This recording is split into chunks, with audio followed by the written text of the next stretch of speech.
67 Mercury Cougar. It's a standard model. It was bought in October of 1987. It was originally purchased by my ex-wife. At the time, I had a 66 GTO, and she wanted to have a hot rod too. And somehow the GTO went, and all the other cars that I've had through the years went, and somehow this car stayed around. I think it's because it was the nicest of the ones that we had. This was an Arizona car originally. There was no rust on it anywhere when we bought it. But it had some drivetrain issues, and we had changed engines, and the transmission went out of it a couple months after she bought it. And it spent most of its time torn down, more than it ever did get driven. We drove it for a couple of years, and I kind of took over on starting to restore it. It was completely torn apart and sitting up on blocks in our backyard, and we got divorced. And she conceded to let me take the car, pretty much, I think, because there's nothing she could have done with it at that point anyway. It was completely needing rebuilt at that point. But it was bought in '87. It took me 12 years to restore this car, between being divorced and raising a family and losing jobs and not having money, and I just pecked away at it summer after summer. I think it's been finished now for probably pretty close to 10 years. Where did you start? When I lived with my ex-wife, we lived down in the woods, and it was sort of like this, and it was really damp. One day I went down and I opened up the driver's side door, and there was mushrooms growing on the carpet on the front floor.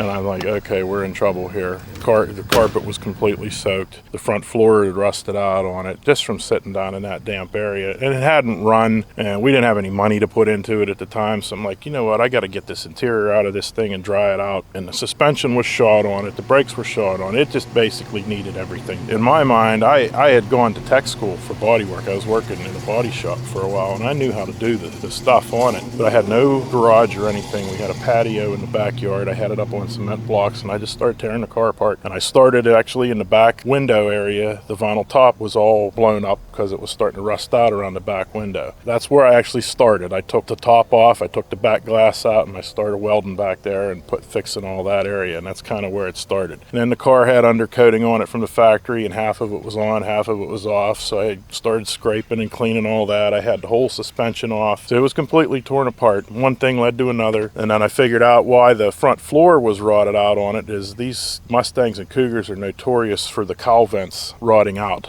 up under that cowl. Well, that doesn't unbolt on there. There's probably about 200 spot welds that hold that on the car. Wow. So you got to take the windshield out, fenders off, and you got to draw out all the spot welds to get that off. And then once you're inside there, there's these things, they call them like top hats, and it's basically like an 8-inch pipe that comes up, and that's your vent that goes down in. Well, they rust out around the bottom, and then all the water just runs right down in the car. I knew I was neck deep in it at that point when I had to start tearing it apart. Can you see that from under the hood, from No, inside? you can't. So it's hidden. So it's hidden. You don't really know there's a problem until Gotcha. your floor starts to get wet or it starts dripping out your vent. It's a very common problem on these cars, and really that's the only way to fix it properly is to get in there and do that. And these cars were never, let's face it, they weren't designed to last 50 years. They planned on them being off the road probably within 5 years, so they didn't do any corrosion protection back in the 60s. That was all unpainted under there, and that's where all your weather goes, and that's where all your pine needles go, and all your leaves get stuck in there, and then it just lays in there, and the moisture stays, and you get mushrooms. You get mushrooms.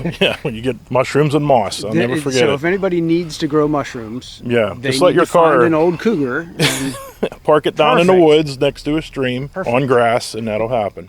Why that color? Was that the original color of the car? The original color was maroon. That is not the original color. I wanted something close to the, thank you. I wanted something close to the original, but more vibrant. And I get more compliments on that color than anything else on the car. Believe it or not, it's a 1997 Toyota color. I had a buddy that had a body shop. I took home some chipbooks one day and I started looking through it, and I found 3 colors that looked exactly the same to my eye. One of them was this color, one was a Ford color, and I forget what the other one was. And I went down to get the paint mixed, and I said I want a gallon of the cheapest one of these 3 because I can't tell the difference. And it turned out that's a Toyota Lexus color called Ruby Pearl. With the chrome, it makes it look like it's a custom mix or something. If you'd see that on a new car, you probably wouldn't look twice at it, but on an older car, it looks like a custom color. It's all original chrome on the car. The front bumper's been replated, the rear one hasn't. That's on my to-do list. All original Ford sheet metal on there. It's a factory quarters trunk lid. I did replace the hood. I had a a parts car. That hood's off of a parts car because it was in better shape. How about interior-wise? How much work's had to be? You know, I know interior, it's mushroom growing is not conducive to well, good the interior, it still has the original door panels, still the original upholstery on the back seat. New carpet, new headliner, it's original dash pads. The front seats are actually high back buckets. They were a special option on a 71 XR7 because they actually have the running cat in the backrest of them. Cool. The car was originally air conditioned, and I took all that out. It was actually disconnected when we bought it, so I took the ducts and everything out of the dash, and I found another car that didn't have the cutouts for the vents. When I first built this car, I wasn't looking for comfort or air conditioning. This was going to be just a weekend warrior type of thing, and I didn't want air. Well, now I'm older, and I changed the drivetrain in it. I wish that it had air, because it is hot in the summer driving this car. You learn from them as you go, and I know what I'll do different next time. The 351 Windsor, 74 block,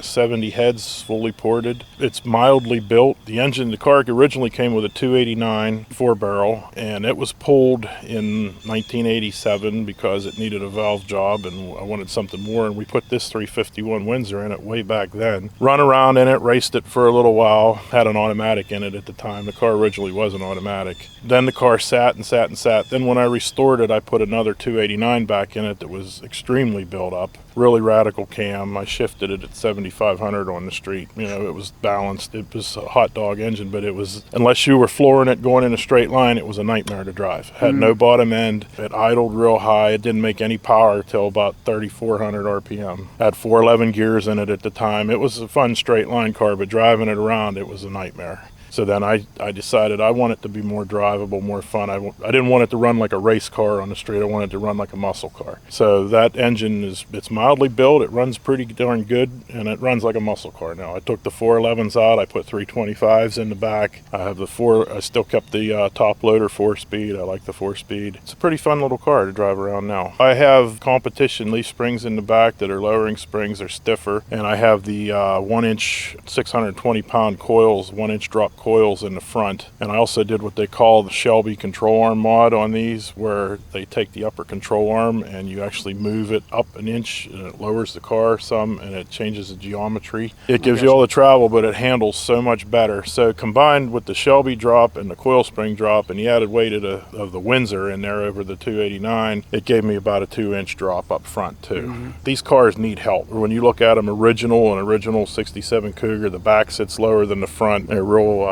pedestrian looking. They need some help with their stance. I'm happy with the way it is now. Those are 17-inch Traeger Eliminator wheels. They're throwback. Traeger used to make Eliminators back in the 60s. They used to run them on a lot of the funny cars. You'd see those on the front wheels, and they reissued them a while back. I don't even think they make them anymore. But I like the look, the vintage look, but yet I was real leery. I didn't want to go to a bigger wheel. I'm a fan of the classic look of Traeger SS's and a 15-inch wheel and whatnot. Price of 15-inch tires and the availability of them anymore is not too good, and the handling is so much better. And the tire selection is so much better. So I wanted to go with a bigger wheel but wouldn't look like I had big wheels on it. I don't think the big 20s look good on these old cars. A lot of the guys that have German cars and British cars especially are always talking about one of the biggest challenges is just getting the headlights to work because the wiring harnesses and stuff were so bad. Since you bring up headlights, these cars had vacuum actuated doors on them. Even when they worked halfway. So I actually did a conversion. I put electric motors on there off of a probe, made my own brackets for it. You wouldn't know they weren't factory. I actually got the original sequential taillights working in the back again. Most guys replace that with electronic replacement units that replace it, but there's a gob of wires that is about 2 inches in diameter that goes into that brain in the back. It just does and it just works the turn signal system in it. You can hear the motor running in the trunk when they flash. Obviously all new top. Yeah, that's a new top. Did that myself. I was nervous about it. Never did one before. Took a day off of work and nobody was around. I said, leave me alone. And I went down and I did it. Would you ever get rid of it? I think so. I mean, I love the car, but I've had it for so long that, you know, if it would finance a better dream, I would probably let it go. I would just hope that somebody from out of state would buy it because I wouldn't want to see it again. I wouldn't want to see somebody else driving it. It would be a very hard decision just because of the amount of time and the amount of things that I went through in my life to get this car finished, and it actually did get finished. There was a time I didn't think I'd ever get it finished. So there's a lot behind it, more than just the car itself. Can I part with that? More so even than the piece of steel that's in front of me.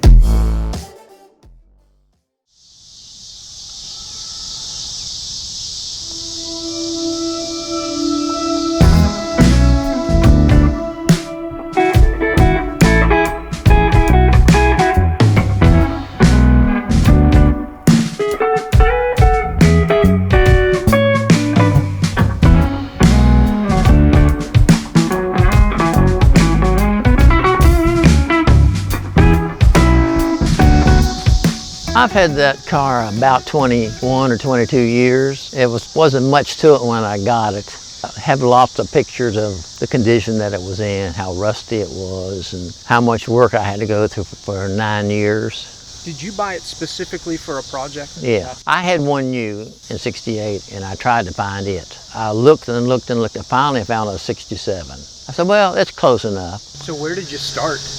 I took it all apart, every wire, every nut, every bolt. I got some buildings behind it and the garage up there, and I had stuff stored everywhere. And for 9 years I worked on it. Worked on the body and worked on the motor and worked on the undercarriage of the car. It was upside down for about 6 months. Underside is red because that's the way it came from the factory. I put everything back like it came from the factory. It's been together now about 15 years. This panel here is not a normal. It can only come either in argent, which is a silver, or you paint it the color of the car. And that's the only two colors that can be on that and be factory. I'm guessing maybe 1 in 500 cars. It might be more than that. People walk around this car at shows and they say, well, that back's different than most of them. I said, you're exactly right. It takes a Mustang enthusiast to pick that up though. See if you can pick up that line there. That's uncommon. Only 67 and 68 of all these years, that's the only 2 years that had that. And it goes right through the glass, through the top, and stops at the middle of the top, but then it goes down the hood. It's only on the fastbacks, it's not on the coupes. My first show was Johnson City, Tennessee. They spent 2 hours under the hood, an hour inside and under the car, making sure every nut and bolt had the right insignia on the bolt.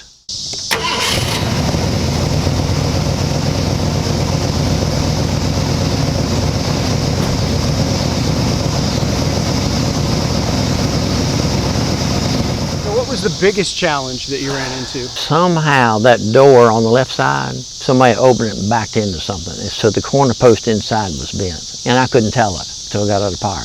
I borrowed a porta power. Jaws of life in reverse. Almost. In reverse. Yeah. So I put one side on this side and jacked the other side back out. But you couldn't tell. They had the door, it lined well. I put everything new old stock on it. I've had it bored 30 over to clear up those over 100,000 miles, the piston walls wear. New pistons, new rods, new mains, the crankshaft was fine. So everything is numbered by somebody in the factory. And I put all those numbers back in the same spot that I found them in. Most people buy repop parts, but I traveled to get new old stock parts. The dash is all new, the upholstery is new.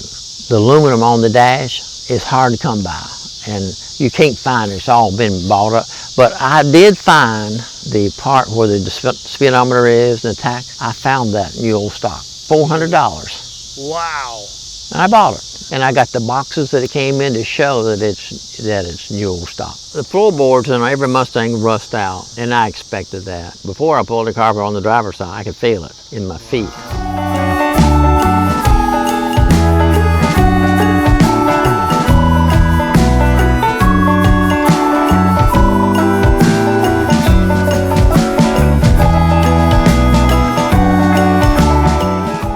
Take it to shows, you'll notice each bolt head has an insignia on it. They check every bolt. This grill, the grill was in it was painted black. And I went and tried to order the paint to paint it the right color. They don't make it. So I was at Cincinnati, Ohio at a swap meet, and there was a new one laying there. But it didn't look like the right color. The guru of Mustangs, he writes articles for the Mustang Monthly. He owns several original Mustangs that have less than 100 miles on them. And he was there, and so I went up, and since I get Mustang Monthly, I said, there is a grill over there for a 67 Mustang. He says, yes, and it's for up to December of 66. This was built in 66. He said, what do you have? I said, I have one 67 built in December of 66. He said, that's the one you need. Now these are, they're new wheels. The wheels that were on it, someone over time had put 68 Mustang wheels on it. 67 had, you see the blue here? 68 was red. I don't show it anymore. I know what it did when I first put it together. I competed against people who did it for a living, and I worked for the railroad. A lot of people said, I don't see how you did all that. And I said, well, I just did it. I wanted to do it, and so I did it.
the 60s and 70s, gray was not that common. Yeah. Because grays and reds and maroons faded quickly.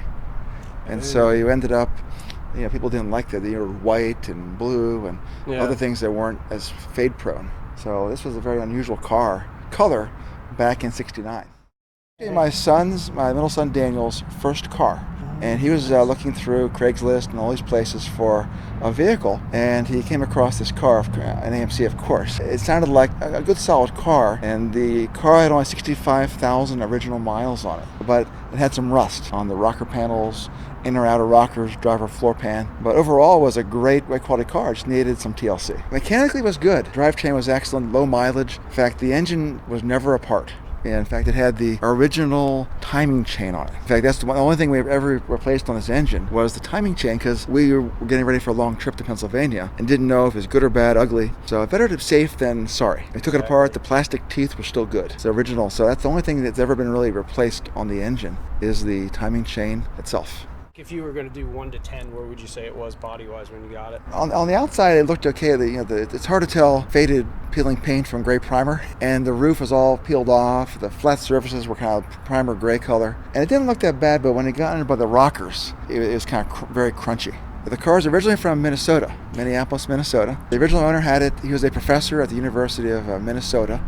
And then he sold it. In fact, I talked to him, and he had ordered this from the dealer this way. He liked the 290 V8, a small V8. He liked the colors. He ordered actually Redline tires in this car, which I have the original spare, which is the original Redline, Goodyear Redline. And he ordered it this way. He liked it this way. And then he sold it a number of years later to a gentleman in Pennsylvania, whom I met after the car was restored. And then the third owner was a young man at the time. It was his first car, and he was down in Christiansburg, and that's where he bought the car. So we're the fourth owners of the car.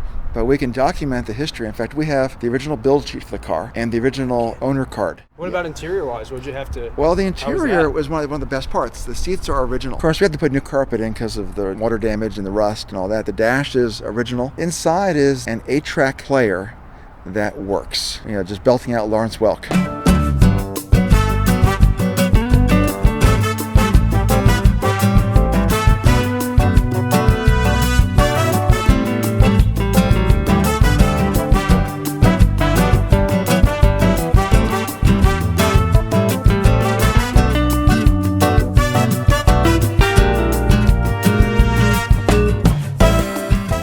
My son drove it to high school for a year, unrestored, just primer gray, kind of ugly, but kind of had potential. The next summer, my son Daniel spent the entire summer working on this car with my brother, and that's where my son learned welding. He learned a ton of dirty work, how to get this thing done, welding rockers and sanding, and so it's really his car. When I told him once he gets a garage, which is coming soon, the car is his. He did a lot of the grunt work on the car. That's a 3-speed manual on the floor, and that was standard in '69. It shifts beautifully. It's original cam, original intake, everything has not been touched at all. It was considered a pony car, much like the Mustang, maybe the Barracuda, Camaro. And so the format was long hood, long body, short trunk. How's it behave on the highway? It's extremely stable. You can be doing as fast as you want, and it just tracks beautifully.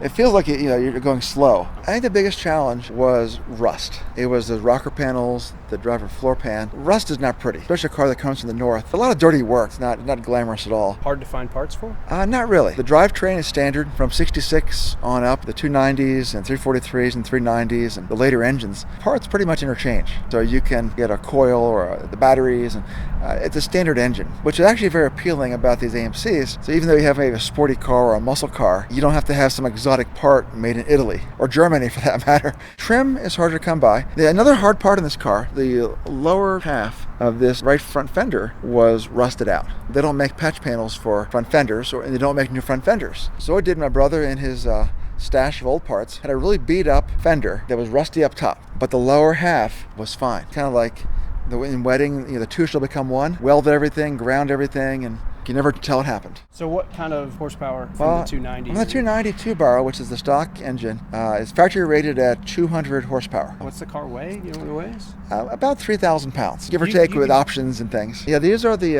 original Magnum 500s. The 68 AMX, remember the wheels were all chrome. These have painted centers with a stainless steel trim ring. They use this style from '69 all the way through the early 80s. They used that same wheel. So it was a very popular design. The original exhaust actually was a ceramic coated exhaust that AMC had. Nobody makes that anymore. And the problem with the ceramic exhaust was that they would rust from the inside out. So they kind of dropped that idea after the 60s, early 70s. They dropped the ceramics. And this is really the last photo of the car before we stripped it down. Now, taking a car apart is easy. It's kind of fun, but you better remember where all the pieces are. And I often say when restoring a car, it often looks much worse before it looks better.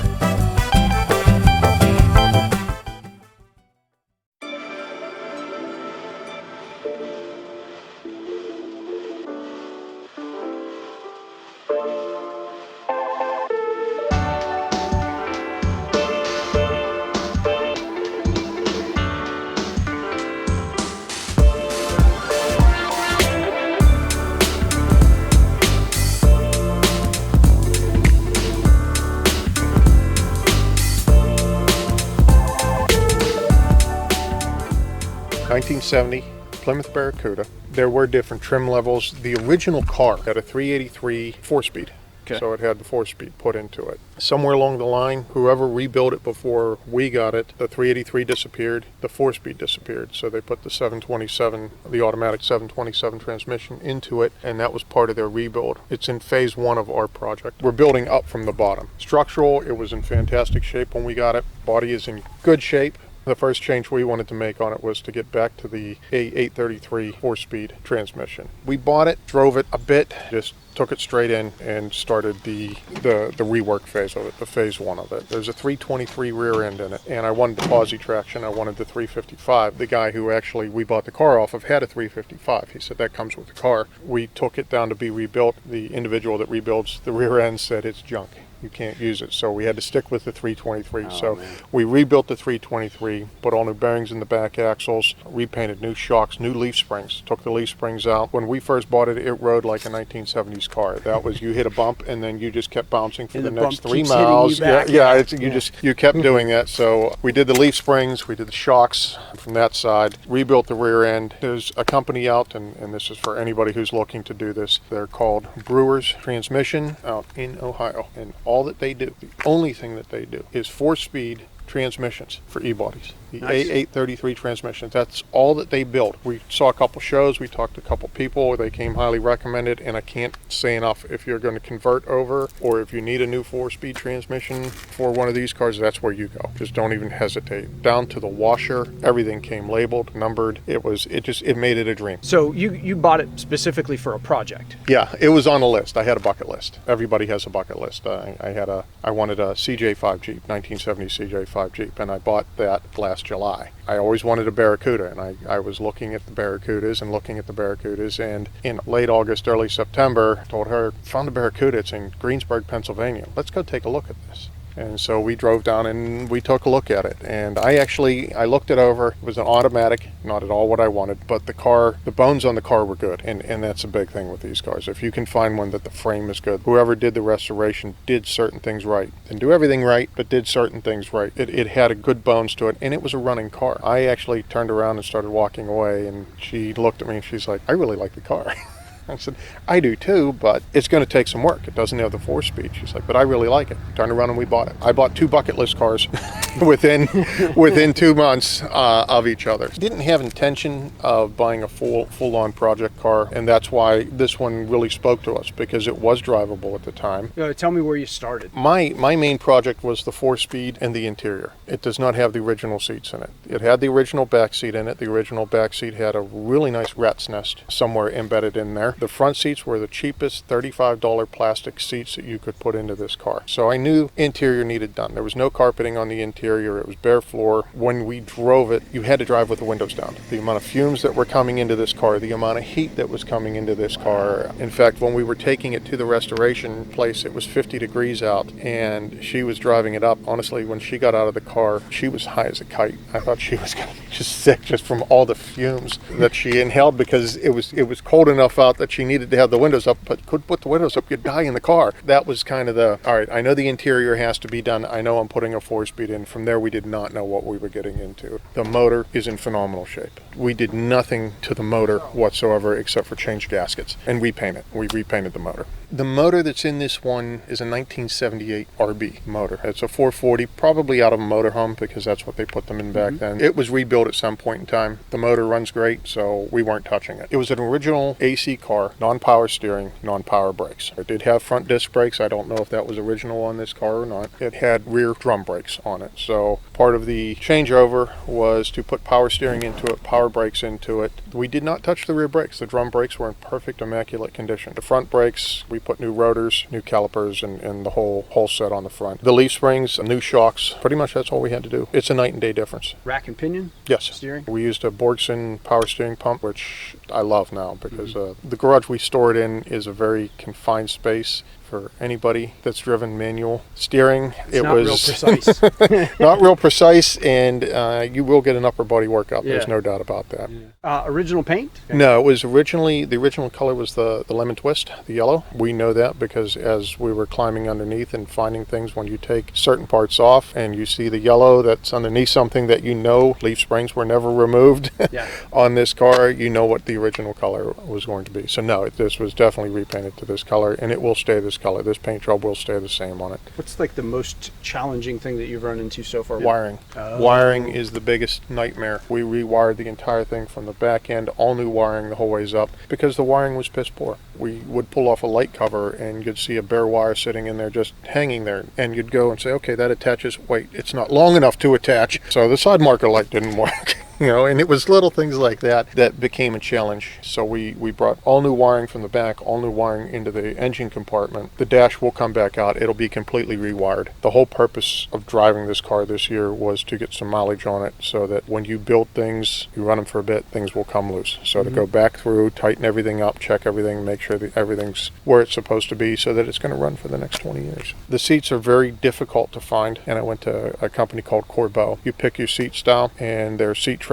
You go in and you say, I have a 1970 Barracuda, and it bolts right down to a 1970 Barracuda. Nice. Rims and tires can make a car. I don't necessarily like the stock tires on the e-bodies, the stock rims on them, but these rims, they have a 1970s look to them. Tell me about that shift lever. Oh, the pistol. And again, this is what Brewers does. They supplied the correct console, the shift lever, the pistol. Love it now. Didn't think I was going to. When you bought the 4-speed transmission, you got the pistol grip. That is authentic as you can get. We both looked at it and we're like, this is going to be so uncomfortable because everybody nowadays, you're used to putting your hand on top of that shifter and shift it. It feels different because you grab it like a pistol and you move it like that. It's not ergonomic whatsoever. It'll bend your wrist certain ways and things like that, but it actually feels nice. This is not a numbers matching car. This is going to be a car that, in the end, I would love to take the antique plate off of this car and put on a regular plate so you can drive it every day. It's going to be driven. It's going to be garage kept, but it's going to be driven. This is not a show car. This was a bucket list car. How come? Why do you like this one? So it's just because when you were a kid, or? It's the body style. There's just something about the body style. I had a neighbor that had a Challenger with a 340 in it, and he used to do a lot of playing around, and I fell in love with that car at that point in time, and you throw it on the bucket list and say that's something I'll never own, and now I'm staring at it.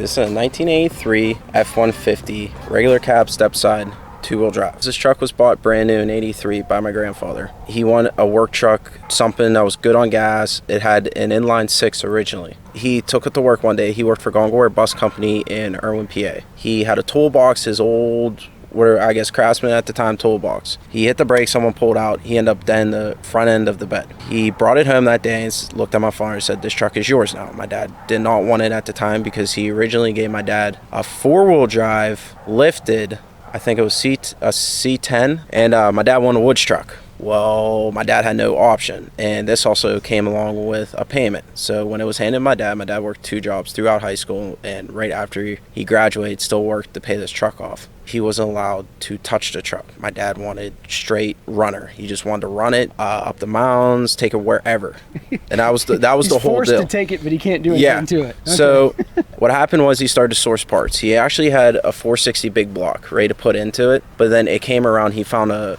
69 Fairlane 500 block. The story goes that he thinks it was called like a Ridge Runner. It was like a moonshine car that had all kinds of, had stuff done to it originally, but he wasn't sure because of the heads on this. These heads are like adjustable, and Ford only did that for a couple years, and a lot of Ford guys will say like Ford never did that. It's supposedly a hypo motor, which my research, it came up as a J-code motor, which are like far few and in between. My father paid this truck off on a Friday. Saturday morning, he got up, took the front clip off. He already had the drive line there. He had the 302 already built, just a mild built, but he built it as a low compression motor. The low compression motor was supposed to get supercharged, which stuff going on and whatnot, it never got a supercharger. So this truck was reliable from the start, and it's proven reliable throughout the years. In 85 is when the driveline went in. It went from inline 6 or straight 6, whatever you want to call it. He put the 302 in it, put the C6 tranny of an old van, of an old Ford van. It had a whine when you put in reverse. And they said the tranny was bad,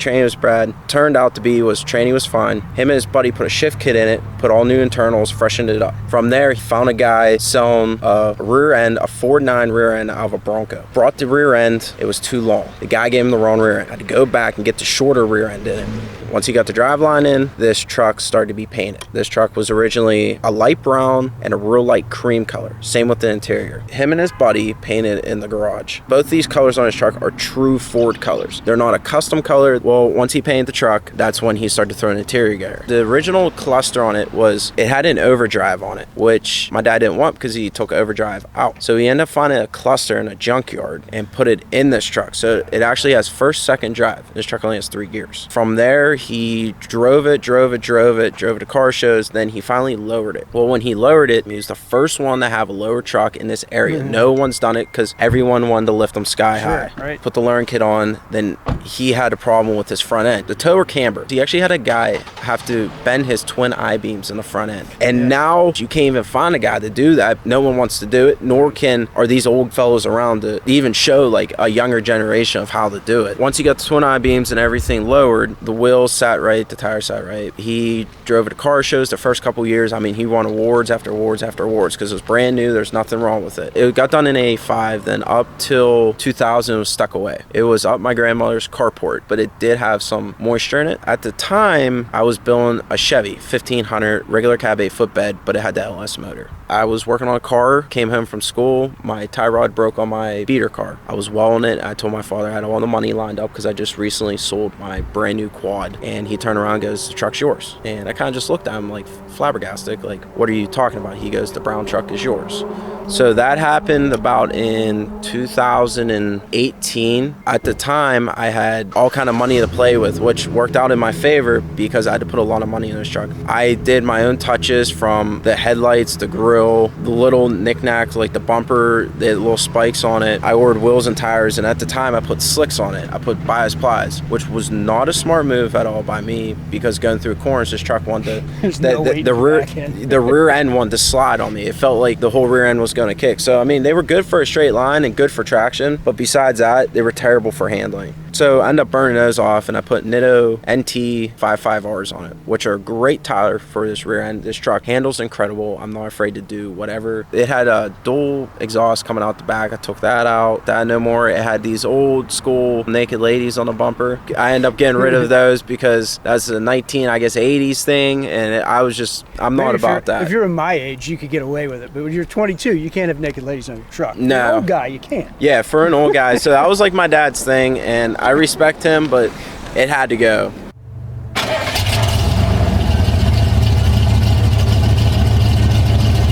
Had to do a little motor work, get the motor back running up to par, tune it up, spark plug wires. Never had an AC to begin with. The AC was put in this truck. It's had so much work done to it. When I acquired it, I had to put just as much work to get it back on the road and get it to 100% where I can take it out whenever I want and beat on it. Yeah. I'm not afraid about blowing this truck up. It runs flawless. It's a low compression 302, like I said. And it's nothing quick, but I mean, it's fun to drive, and I bet you a lot of people ask you about it. Yes, I've had, since I've owned this truck, probably 40, 50 people, and this is no exaggeration, in about 2 years of owning it and only 2 seasons of driving it, I've had people come up to me, roll down their windows and yell at me. I'll be rolling down the highway, roll down their windows and yell or give me a thumbs up. So it's always cool, like, to see everyone's interactions, because you don't see a truck like this anymore. And I mean, I'm just trying to preserve it as best as I can. I still love these old trucks. There's just something about them, the way the doors shut, the way it creaks, the wood bed, the way the sound makes when you go around a corner. It just has its own little touches that you wouldn't really notice in a newer vehicle, but when you get in an older vehicle, you notice a lot of stuff that's different, which is very unique, and it's something I've always fell in love with. The truck is not to be babied, it's meant to be driven. It's not meant to be a show queen. It has its nicks, it has its scratches. The truck was painted in '85, the paint's cracking in the spots where it flexed. I'm not worried about it. I just want to run her.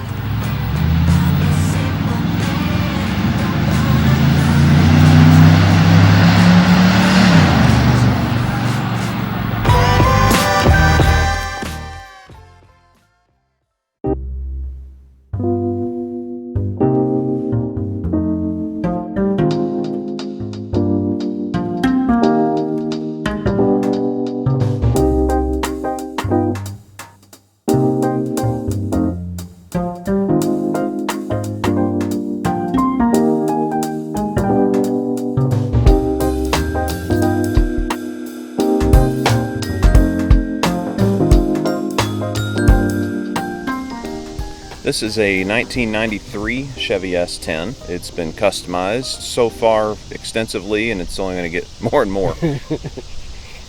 So temp tag should be money pit? You know, I don't know anyone that builds, well, pretty much any vehicle for that matter, that isn't a complete and total money pit. How long have you had it? I've had it about 2.5 years. Specifically for a project? Yes, I have always been interested in building trucks like this. Kind of what I got into when I was younger, and it just kind of stuck with me. And having a wife and 2 kids and a mortgage and everything else, it doesn't leave a lot of money to go out and buy a brand new truck and start cutting it up. I came across a deal for, less than $1,000 to purchase this from essentially the original owner that took fairly well care of it for, 25 years. You look at what you have and you have this vision. Okay, I have this, and then your vision is what it looks like when it's done. The hard part is getting to there. The first thing I had to do was the molding I had to pull off of it. I had to do that because I know that molding holds in moisture. I wanted to see what I was really working with. I had to start, getting to what was unknown. That's why the paint kind of looks like it is. When you're starting out and you have hardly no budget, you're gonna make mistakes that you can't fix, and you're gonna show the character of the vehicle that you wouldn't have known otherwise. Right. I've lowered it twice. They say once just isn't enough. Yeah, I know, right? Anything worth doing is worth doing at least twice. The first time I lowered it, it was drop spindles, some springs, and a lowering block in the back, and I think it was like a 3-3 kit, 3-inch in the front, 3-inch in the rear kind of kit. And it made it look all right.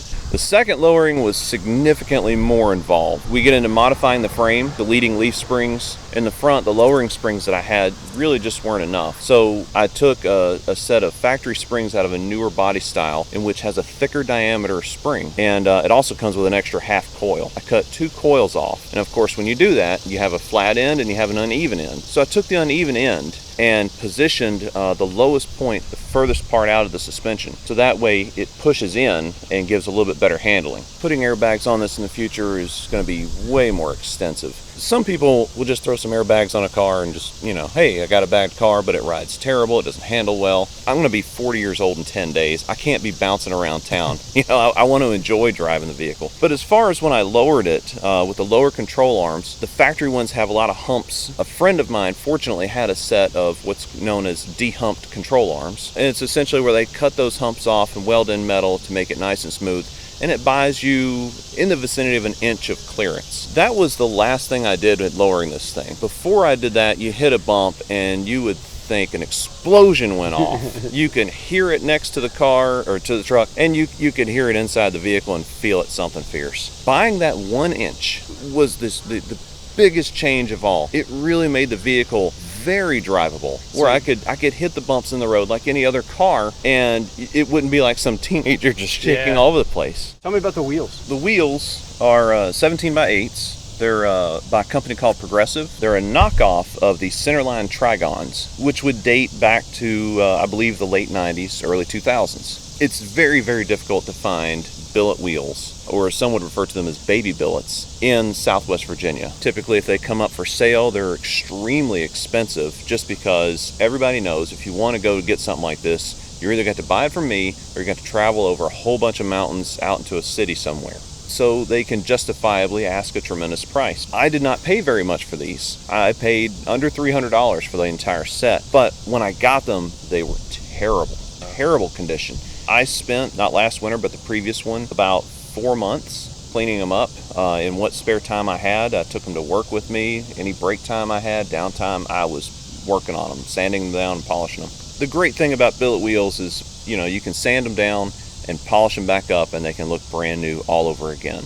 The exhaust is pretty much my next move on this vehicle as far as any performance related items. There's a purpose behind it other than to be faster or whatever, and that's that the exhaust is all factory routed, so it comes down, goes over the rear axle, and comes out right over here where we're standing. The problem with this on a lowered vehicle is, of course, the entire geometry changes of what the exhaust is going to be next to and how close or how far away it's going to be. And the issue that I'm having is no matter what shock I put on this, the top part of the shock, the plastic part, melts off. Essentially what I'm going to do is have the pipe shortened to where the muffler is located, and then have the exhaust come out right here in front of the back wheel on the passenger side. So the build for this vehicle is not to build a daily driver, but to build a vehicle that I could daily drive. When you drive a mini truck daily, it takes a certain very special kind of person to be able to drive it every day and not completely lose their mind. You've got to be able to step away from it, because you'll get burnt out. I don't want to get burnt out driving this vehicle because I enjoy it so much. When the truck gains an air suspension on it, when I bag the truck, there's two common things that happen. One, somebody puts a large cross member across the top, which pretty much blocks you from rolling anything into the bed. Or two, people raise the bed up to put everything beneath it. For me, I have a vintage motorcycle, and I would like to be able to carry it with me to shows. I think it'd be a lot of fun. So how do we engineer the suspension and any cross members that we have for strength and stability to work with pulling a motorcycle still into the bed? I could raise the bed up, but then I'd have a hard time getting the motorcycle into the bed without it getting caught, falling, and me looking more like an idiot than I normally do. Or I have seen some vehicles where they put what I refer to as a low rung cross member. Essentially, they make the cross member about as even with the frame as possible. That way I'd be able to roll it on here. So that's a Colorado Customs. Some refer to it as the Hancock, some people refer to it as the Switchcock. I bought it used. It's been well used. The horn button on it's beat up where I think someone tried to take it off incorrectly. I think it's part of the charm of it. I don't know if I would ever fix it. I've toyed with the idea, I'm going to try and find a new horn button today. There are aftermarket horn buttons made to make it look nice, but the problem is they don't have any kind of name or anything on them. They're very boring looking, and I don't want this to be, I want it to have character, I want people to know it's a Colorado Custom steering wheel. Lowering the vehicle, of course you can see that there's wheels and tires in here and not inner fender wells. And that'll change when the vehicle gets an air suspension. But in order to lower the vehicle, I had to do a few things. I replaced the lower control arms, the springs, the spindles, and of course when I did all that, I changed brake pads, rotors, wheel bearings, made everything where it's nice and new. I still have the factory sway bar. I put in new sway bar links when I did it, and I'm still running factory shocks. So when lowering the truck, like I said on the other side, that I had to remove the inner fender well and cut the inside of the fender. There was also reservoirs that sat on the inner fender wells that I had to relocate. The washer fluid reservoir and the reservoir for the coolant or antifreeze, however you want to put it. Moving these was no small task. You had to get smart, ingenuitive of how am I going to put something somewhere that it's not supposed to be. And in modifying a vehicle, it's a constant struggle and there is no textbook for it. This very poor looking chrome cover on my air cleaner here was purchased at a resale shop that charges by the pound. So I think I have about 30 cents in that. It just so happened to fit, and I couldn't have been happier with it. When you take on a custom build for a vehicle, oftentimes the vehicle is in shambles. The love has been lost for it. It's really a super fantastic way to give something a second life.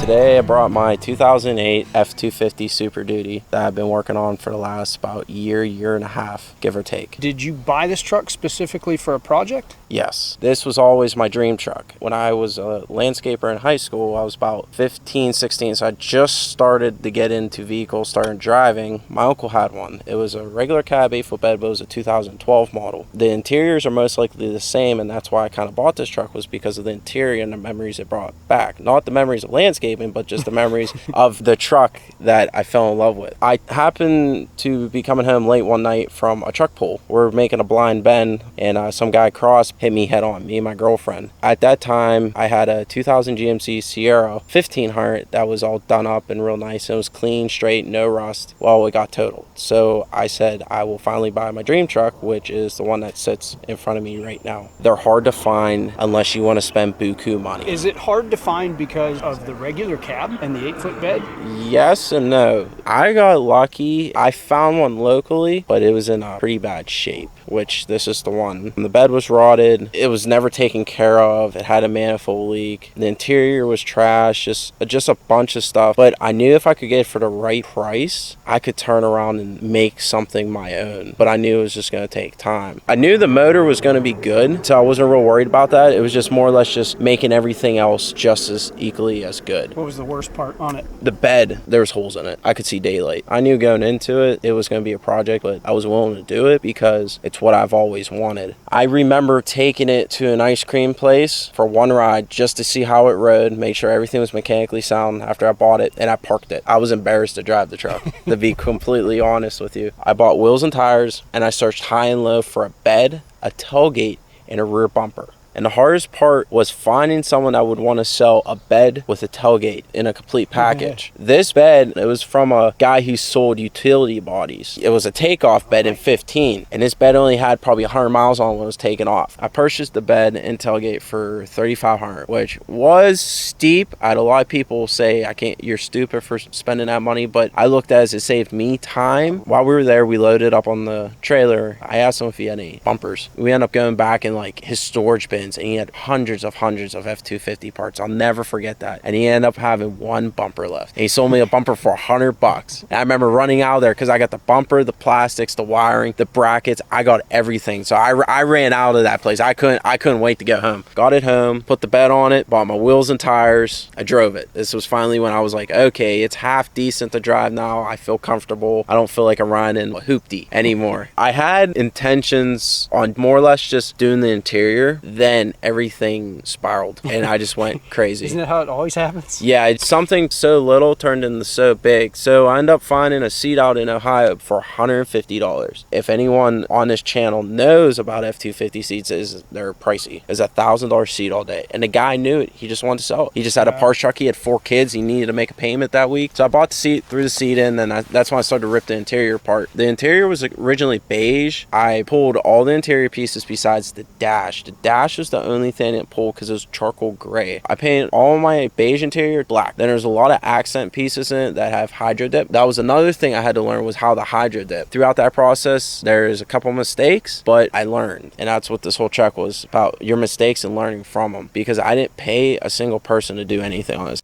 The hydro dip is on the mirror covers, the rear post, your oh shit handles. My door handles have it. Redid the headliner. I seen Rolls-Royce had the star headliner in it. I just remember falling in love with it. This headliner took over like 12 hours to do. I have 200 fiber optic lights that I had to poke through individually. And I did that on Christmas Day when I had all the free time in the world. And I remember that taking about 3-4 hours. It took 3 of us to put this in. I had to lay through the backsliding window, cut out part of my inner structure of this truck because there's a box that controls everything. So I had to hide the box up in the inner structure right under the roof, put all the strands to it, tape it up real nice. I had 2 guys hold it up while I sat there and tried to line these screws, and nothing would align because your headliners dropped the littlest bit. It was a challenge, but it got done. I did a full audio system, kickers in the front, I did Kenwoods in the back, did a sub in it, a 10-inch sub, head unit, and I put a CB radio in it. Tell me about the wheels and tires. Did you have in mind exactly, like, do you have a plan for this? No. So you just I didn't have one damn clue what the hell I was going to do besides Nitto 420s. They're just a street truck tire, and that's about it. You can still haul on them. You can still pull. I love the stretch look. These wheels weren't even the wheels I wanted. Custom Offsets sold the set of wheels I wanted from underneath me. Had a guy directly call my phone number and say, hey, we're sorry, but we sold the last set of wheels, and what can we do to get you to buy another set? I said, give me something more expensive for less. These wheels were, I think, $500 more. I mean, yeah, these weren't the ones I originally wanted, but I do love them. They grew on me. Suspension, it has a 2-inch drop on it, drop shackle. The whole front end's all new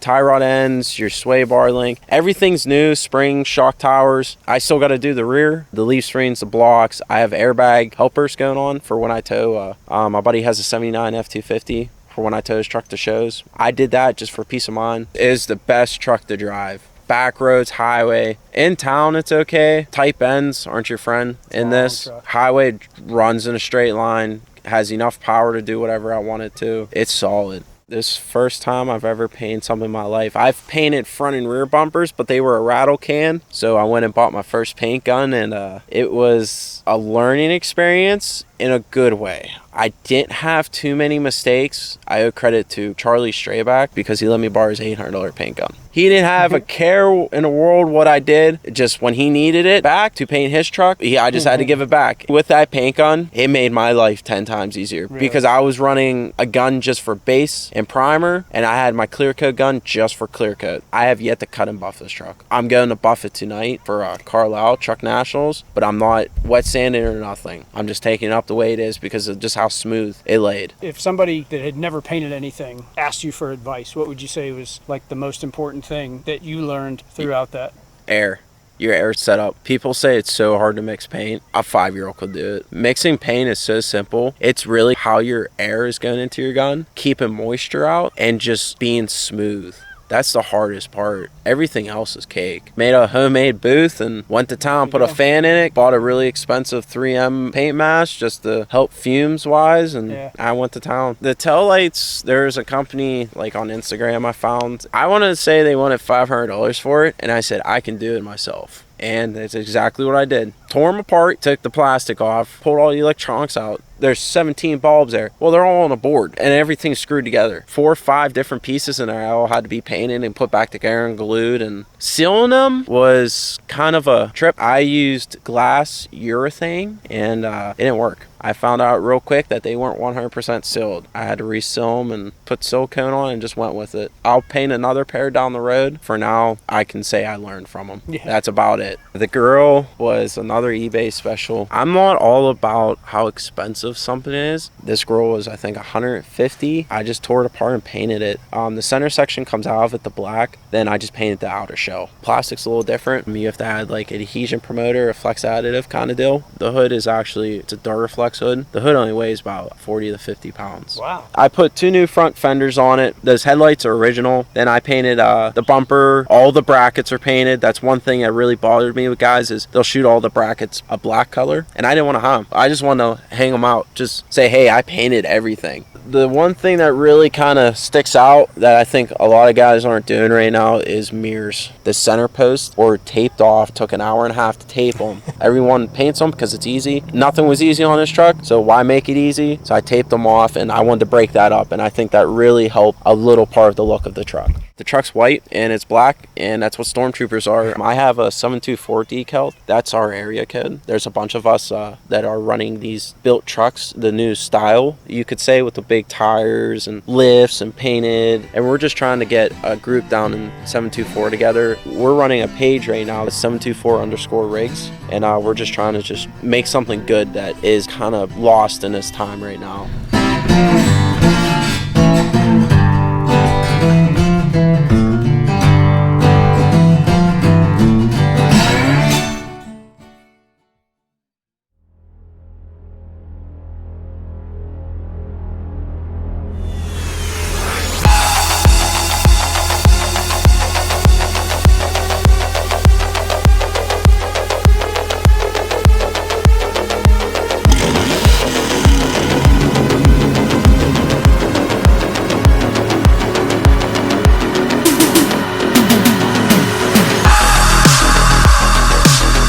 It's a 2011 Cadillac CTS-V. We bought it in June of 14. I bought it down in Richmond, Virginia. It was completely bone stock. It was chromed out to no end. It was it was stock. Everything was Grandpa. Everything was grandpa. The perfection of Cadillac, besides it being a V, was chrome, and we hated it. But you were looking for this car. I always had a thing for Corvettes, and then I don't know why I seen this come out and I got obsessed with them. That's the car I wanted. I wanted this as my dream car, and then it just went from there. And we got everything financially okay to do it, and we started looking, and it took a while for us to finally find this, because our first pick wasn't the Thunder Gray. It was actually the Black Diamond. We tried to make a deal down in Florida with the Black Diamond. The salesman was a complete idiot, and he told us he can sell these CTS-Vs all day long and he won't come down $20 more. My second choice was the Thunder Gray, and this guy was able to make us a deal, and we told him we'd drive down, and we met him at 9 o'clock in the morning when the place opened down there and made the deal and drove home with her. Did you have a plan for where you wanted to go with it? I did not. Where did you start on it? What's the first thing that you did once you got it? Because you got it bone stock, all chromed out. Yeah. To get rid of some of the chrome. We actually started with the cosmetics. Started getting rid of the chrome, changed out the wheels and everything and the tires. Front wheels are the Niche Missiano's 20s, and the back wheels are the Race Star Recluse 17s, and they have the 305 45 17. It's the 17s on them. It's the Mickey Thompson ET Street R's. They're two different wheels and two different tires. They were all the same. They were all 20s, and then we decided to put the drag package in the back of it. She needs more beef to be able to hook, and I can dead hook practically anywhere. On the street or the track, this thing dead hooks. That's why I'm eventually going to break an axle when I go to the track again. It's going to happen. We bought the splitter. The grill and everything is hydro dipped. It's carbon fiber hydro dipped. Oh, cool. And then we got custom badges. I have the Punisher badges, and then we got a custom V badge. Where the chrome was around the windows, it's blacked out, and the windows are tinted 20% just to give it that dark look. We also did the headlights too. The headlights and the tail lights are tinted. We put blue demon eyes in it too. This car has been through four rounds of modification. So you may not actually be done yet. I'm done. I'm done. I mean, if he would love it to have so much more, but I am done. I do not want nitrous. I don't want it twin turbo. Would it be, holy crap, that would be awesome, and I'm making over 1,000? Yes, but do I want that? No. Would I be interested ever in putting meth in it? Maybe. To change anything, I'd want a stage 3 Brian Tolley cam. I have a stage 2 in it, but if I was to do anything, I'd put a stage 3 because I love that lope. It lopes to begin with, but it would give it that extra zam. Maybe would I have a mad meth just to have a little bit more cooling? Yes. Would it do much with the car? No. So you said there were 4 rounds. Where'd you start? So the first round was 4-inch intake, the 90 throttle body, the stainless works headers, the cat delete to cutouts, 850 injectors. We did a 2.5 supercharged pulley with an 8.6 crank pulley. We upgraded the heat exchanger. We upgraded the intercooler pump. We did the expansion tank. That was the first. That was the first range. Holy crap! We did a Z01 lid, and then we added the Aeroforce gauge that does the vitals, and it was for that build it was 540. In the second round of mods, we decided to port the factory blower, and then that's when we decided to install the aftermarket cam, which helped with the airflow and lower my boost temps, because that's what I was having trouble with. We did send a blower out to Joker's Performance. We had the snout opened up to a 102, and then we installed the Brian Tolley Stage 2 cam. That gave us to 600 wheel. But wait, There's more. I know there's more. There's more. And then my intercooler brick collapsed. I removed the intercooler brick and we got that reinforced. Since the blower snout was open up, we had the 102, we decided to take a full advantage of it and we swapped it to a Nick Williams 102 throttle body and also removed the 4 intake and replaced it with an RPM 5-inch intake, which is a big massive sewage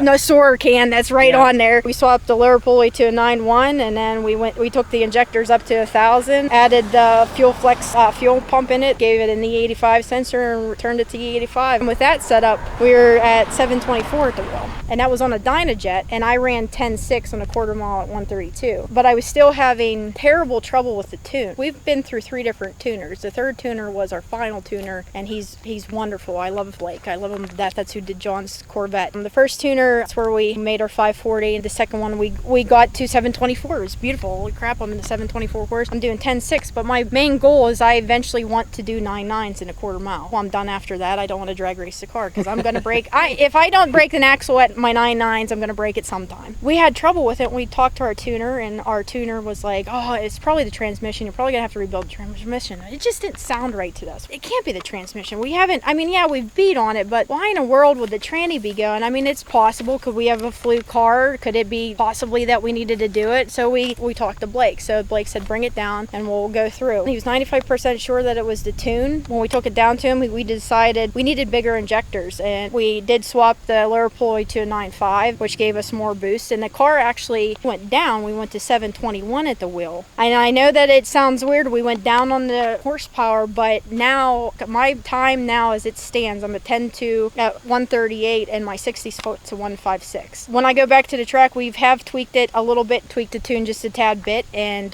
this car is running beautifully. I should hit 9.9s. With the 138, I should hit 9.9s anyways. So I just need to get my 60 foot down to like the 1.4s, and I do believe I can do it. I can get it. I want to get it. Suspension work on it or anything? No, it's still stock suspension and everything. What's amazing is that it looks high, much higher than the Vet. Much higher than the Vet. But it still looks right. Yes, when you're going about out of heck on 28, wherever you are, and you're up to high speeds, that car actually sucks itself down once you get to a certain miles per hour. I still have the stock mufflers. I can close my cutouts. It sounds stock. It just like when you come up, well, it sounds stock-ish. Ish. You can hear the supercharger roll much, much better with it closed. I keep the cutouts open almost 24/7. Unless by chance I see the cop before he sees me and I know I'm going to get pulled over, I will start to close them if I need to. And then if we are leaving like for maybe an early car show, I try not to tick the neighbors off, so I do close them when I'm pulling it out of the garage because we do live in towns. It sounds monstrous. I mean, like I said, it has stock mufflers, so it can sound stockish, but it's never closed.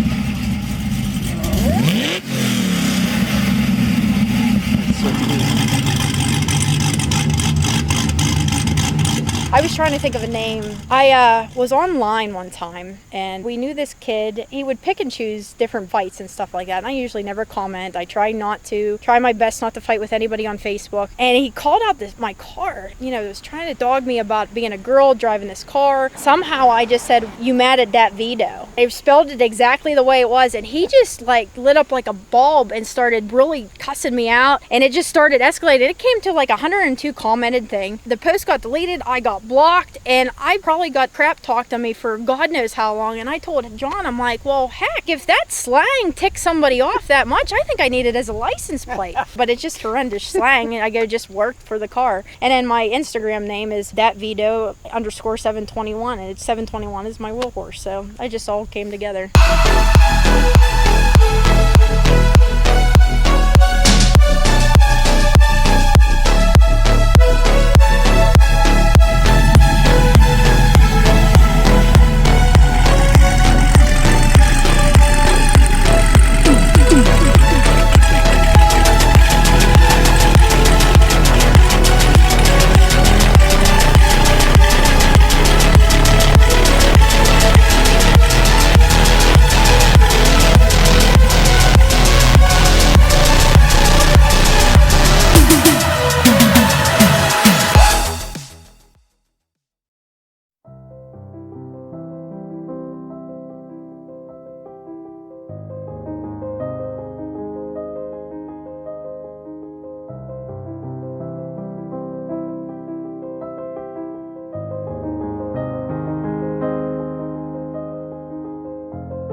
...2016 Dodge Challenger SXT supercharged. How long have you had it? 4 years. And it was not like this at all. I've seen the pictures. I know you didn't get it like this. No, it was super basic, no spoiler, nothing on it at all. Honestly, the week that I was going to buy it, I had already ordered the louvers, spoiler. So you had a plan? Yes. So you bought it for a project specifically? Yes. Is it your daily driver? Yes, it's daily. Daily through winter, too. And whenever we put the supercharger on it, I was a little concerned it'd be too much to put down, but it actually ran really well just with some snow tires in the rear. She made it through really good. Whenever I first got it, it was just running off 93 NA, and we gained probably about like 40 more horsepower out of it with a Diablo tune. And that was before the supercharger? Yeah, before. I had a plan of 3 to 5 years. Then I was going to put the supercharger on, like let some miles get on it, but then worked out a good deal with Rip, went on 2 years after. Originally it's 220 horsepower stock, and then we were at 396. Suspension wise, where'd you go with that? The suspension with the adjustable coilovers from a K-Sport, and that's been a huge change up in just how it handles. Since the car now goes on rallies, like hitting the turns at high speeds, it's not just a normal straight line car. When I was starting the build, I didn't really know what it was going to be for. First started off as a show car, but still it was a daily, went with the wide body, had to bring the stance out more, get a wider grip to it. Once we got on rally, it seemed to be its calling. So with the wide body kit, did you do offset plus spacers to get where you need to be? Yeah, the wheels I had on it already were offset. Just did some measurements, figured out we needed 2-inch additional to make it sit flush with the kit. Nice and tucked, but without too slammed. Right. And right now we're actually at the highest point of the suspension that we can go. This is your daily height, right? So, yeah. Because being here in Pittsburgh, there are these things we have called potholes, and they will get you. Yeah, every time. Every single time. These are 20s on here? Yeah, 20s. 245 front, 275 rear. The wheels are staggered. It's a Viper style hood, 1 of 3 right now. I seen them when they first came out, the concept. Finally was able to get a hold of the people. Had it ordered, took about 6 months. So we did the carbon on it and then added the red recently. I just love how it looks. Top wrapped? Yes. And trunk wrap? Yes. Side skirts are stock, right? Yes. Diffuser or anything? Yeah, there is a diffuser. We just added a couple weeks ago. Is that carbon? No, they're metal and plastic. You started stock, right? Right. The first tune came along before the supercharger. Right. Was there anything along with that tune you do? Like, you said intake, right? Yeah, we did the intake first, and then the exhaust went with the American Thunder from Flowmaster. That's catback. From there. And that's what's still on it? That exhaust is the same one.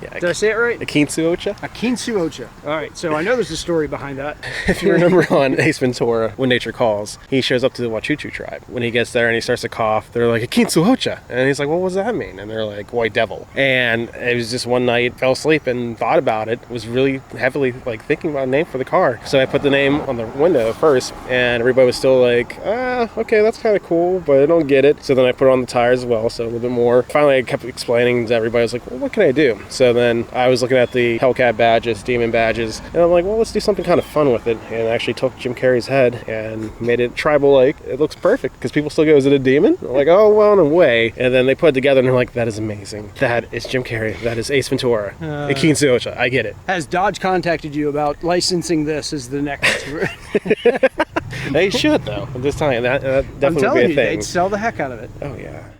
Whenever I had the Diablo tune, wasn't enough yet, so I got a custom tune from Overkill Motorsports. so it was a higher 93 run. And with that, it definitely woke up. How much does that affect like gas mileage and stuff like that? With the supercharger and that tune, we're actually more efficient and have more power. Gained about, say, 6 miles per gallon. You can have your cake and eat it too. Oh yeah. 6 miles per gallon? Yeah, for the most part, you can get about like 450 a tank. It's a 16 gallon. The brakes upgraded to power stop. They're drilled and slotted, and ceramic brake pads. Eventually here I want to upgrade, go bigger, especially with having more power. That's the Phantom grille. Covers the main grille up pretty nice, but still good visibility with the lights and everything. And you did upgrade the lights, you said? Yeah, they're LEDs. How many miles do you have on it now? Right now, 53,000. And you did buy it new? Yes. Right? So yes. you bought it right off the showroom floor. Have you taken it back to the dealer and said, look what I've done? Yeah, I actually have. Yeah? And they're impressed. They always come out. It's just usually stopping by to buy something from parts. Why this car? I mean, originally, whenever I started with cars, it was always about Camaros, Firebirds. My dad had a 79 Trans Am, Smoky Abandoned, CV, everything in it, you know? Nice. Always been infatuated with cars. The first car was a 94 Camaro. Worked with that for a bit, still didn't know what I was doing. When I seen like the newer Challengers come out, it just completely held my attention. It's definitely roomy, comfort, and it's a feeling of a big car, but it just does everything you want. Tell me about Jawbreaker. We're a national rally team based here in Pittsburgh. And then we also put on experiences that are 5-star quality hotels, resorts, extreme track experiences. So if you get a chance to drive an exotic on the racetrack, cool. Fully opened up. And then we have a Halloween event coming up next month. It'll be the Halloween Extreme. We'll be heading up to Wampum to the racetrack to race exotics up there. From there, we're going to do the Triple Nickel. It's pretty much like the Tell the Dragon. Oh, nice. Yeah, so it's a very nice road for spirited driving. Tell me where that is. That's in Ohio, and then from there we're going to hit a couple haunted attractions. After that, go down to Stonewall Resort. We'll have a Halloween party. So the big question, would you ever get rid of it? No, I don't see it happening when I hang on to it. Something catastrophic would happen to like the engine or something. Do something different with the engine. Be a different build. This one here was to just buy V6 and do something different. I have the bigger trim models come up. They go, oh, I can't hear it. But they don't give me any time to explain what's going on with the car. And we pull off, and then I start to pull. They hear the blow-off valve. They just stop for a second and look, and then I pull away. We get to the top of the hill, and they went completely out their way to find out what the car is. Just no one expects the sound of it to be supercharged V6.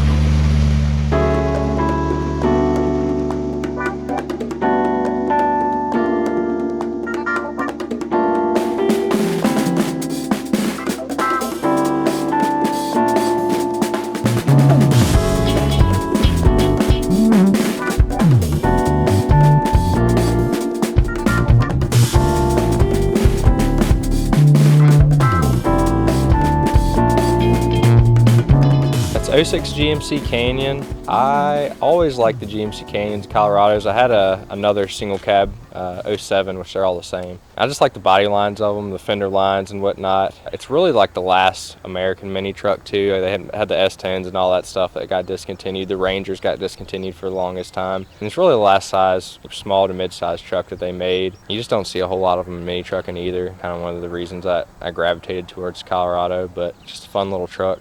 How long have you had it? I've had it for just over 5 years now. I traded a little G35 for it. I only had that thing for just a couple months, and I realized I wasn't really a car person, more of a truck person, an SUV person. I traded that for it. It was already bagged when I first got it, but it was pretty much a hack job. There wasn't hardly any bed left in the inside of the bed. Both the frame rails were dragged out of it, and it was like the stock bluish gray color that they do on them too. So we've redone just about everything on it. Luckily the suspension was nice on it when I first got it. Everything else, paint, the bed's been redone, moved the gas tank, redone most of the electronics on it. The interior was straight work truck mode. It didn't have the buckets in it. It had just a bench seat that was all ratty looking. It had like oil stains and whatnot on it. It was all gray on the inside, like a real ugly work truck gray. So you redid the suspension first? The suspension was actually the one thing I really hadn't had to do too much with. I've replaced a couple dry rotted bags, replaced some bushings and stuff like that. Luckily, when I got it, the 4-link that was in the rear is real solid. I hadn't really had to do anything with it other than clean it up. And it's got decent arms under it, Michigan Metal Works control arms, which they work pretty decent on this truck. So the suspension was good, but just about everything else we've been in and messed with. The motor was all stock, and the engine bay was real ratty when I first got it. It was originally built in 2009, so 10-year-old, or originally bagged in 2009, so it's a 10-year-old build. And when I got the truck, it had a little set of 18-inch Colorado Extreme wheels, which they look decent. These are D-clad GMC 20s. They come with like the ugly chrome cap on them, which I just peeled that off, peeled all like the foam behind it off, and then polished them up real good. And I call them my faux billets because I don't have the money for billet wheels right now, and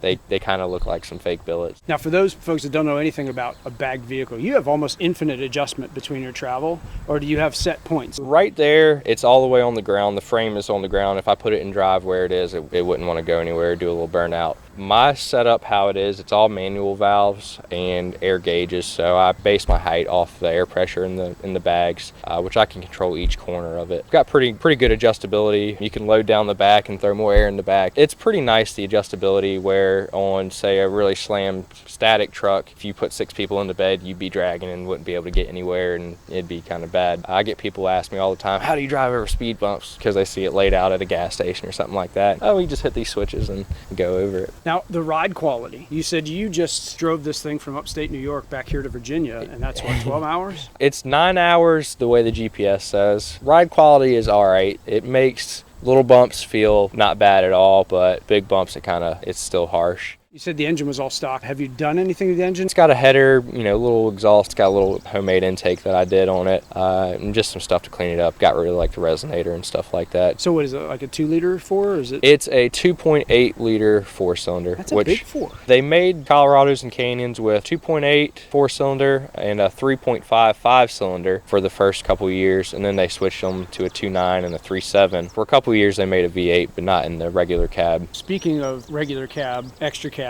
yours is a unique cab.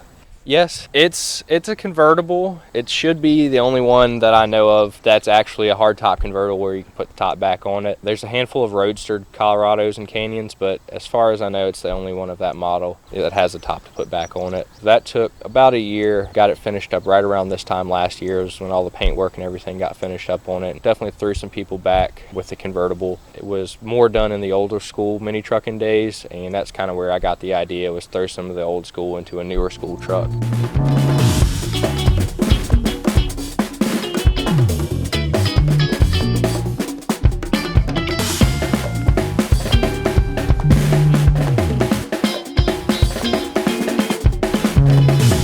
As far as the bed goes, we have on this side, the gas flap has been deleted, so it cleans it up a little bit on this side, where the gas flap would be right in front of the body line on this side.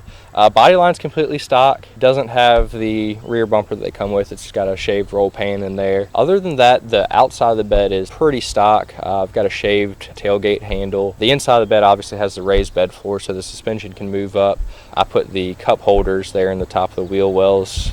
Most of us mini truckers just sit at the shows and drink some beers. It's been a pretty big hoot too. A lot of people get a kick out of the cup holders. It probably took me 15 minutes to do it, but I get more compliments on that than anything else on the truck. Shaved the third brake light when we did the convertible. It's got tiny mirrors on it where they usually have like big Dumbo ear looking mirrors. The hood is a tilt hood off of a Buick LeSabre. It used Buick LeSabre hinges, so it has a forward tilt hood instead of the conventional hood. It's a custom color that I made up at the shop. Black base coat with a pearl over top of it, kind of a flop pearl. The main color is a purple that flops to a green that you see on the most of the body, and then down the center of the truck there is a green pearl that flops to a purple to get a opposite effect, which also have my logo on the hood. It's kind of like a ghost effect too, with the colors being so similar and being as dark as it is. It really makes you kind of lean into it and look at it. How about interior? You said the interior was just like a regular work truck interior?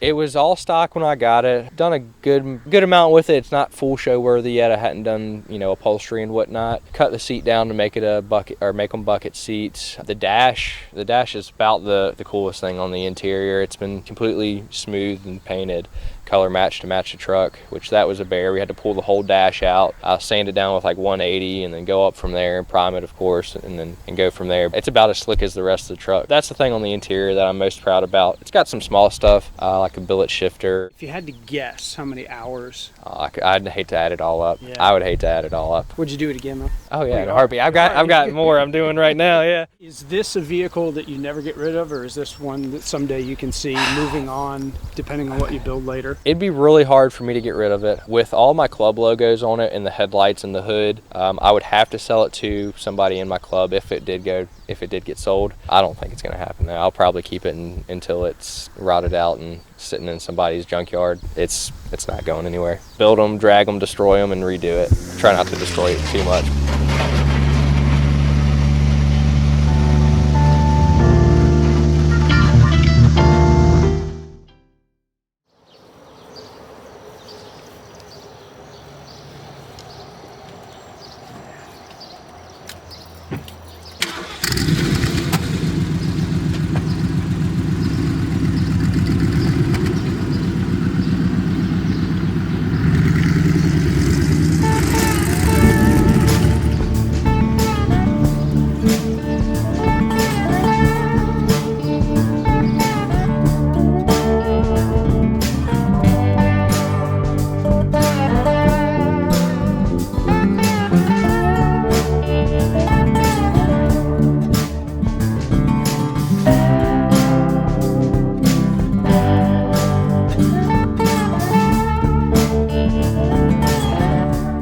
1978 Jeep CJ5, fiberglass body. Jeep was completely rebuilt before I purchased it. I had been looking for probably 5 years, pretty solid. I almost took a flight to Alabama, one to Vegas. The Alabama one I was really interested in. It was a 79 Silver Edition, which is the Jeep that my brother and I had when we were teenagers. So it was the exact same thing. So you were definitely looking for one of these. You weren't looking for just a Jeep. You wanted a specific... I was very specific in what I wanted in the Jeep. They were simple specifications. Had to be mid-70s, CJ5, 3-speed, 304 motor. I wanted the headers with the side pipes. If it didn't come with that, I would have done that at that point in time, but those were the minimums. You see a lot now where people put in 360s, they put in 350s, they change the motor. I did not want that. You start getting into, especially in that vehicle, too much torque, too much power. That vehicle has a tendency to want to be on its roof instead of its wheels.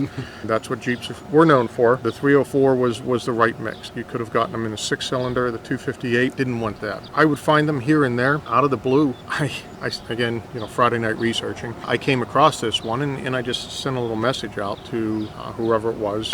Hey, do you still have the Jeep? I'm interested in seeing this. Didn't hear anything back for a week. Every year, do a little trip to Chautauqua, New York. It's a fishing trip. I was up there and I got a message. Yes, still have the Jeep, still available. When we came home, we went down and we saw it. A little different than it looks now. Went down, drove it, bought it. At that point in time, it had 35-inch tires. It had a 4-inch suspension lift and a 2-inch body lift on it. Lifting up a CJ5 is a dicey thing to do. You're top heavy to begin with, and particularly the body lifts. I'm not keen on the body lifts, but that's what it was. It had plastic racing seats in it, but it was sized for her. And by that, I mean the seats were permanently mounted to the floor, and when I climbed in, the steering wheel was almost in my chest. It was very, very tight to fit into this Jeep. Okay, I can live with that. So we hopped in, turned the key, pulled out, and started driving on this little back road, and stop signs coming up to me. So I hit the brakes.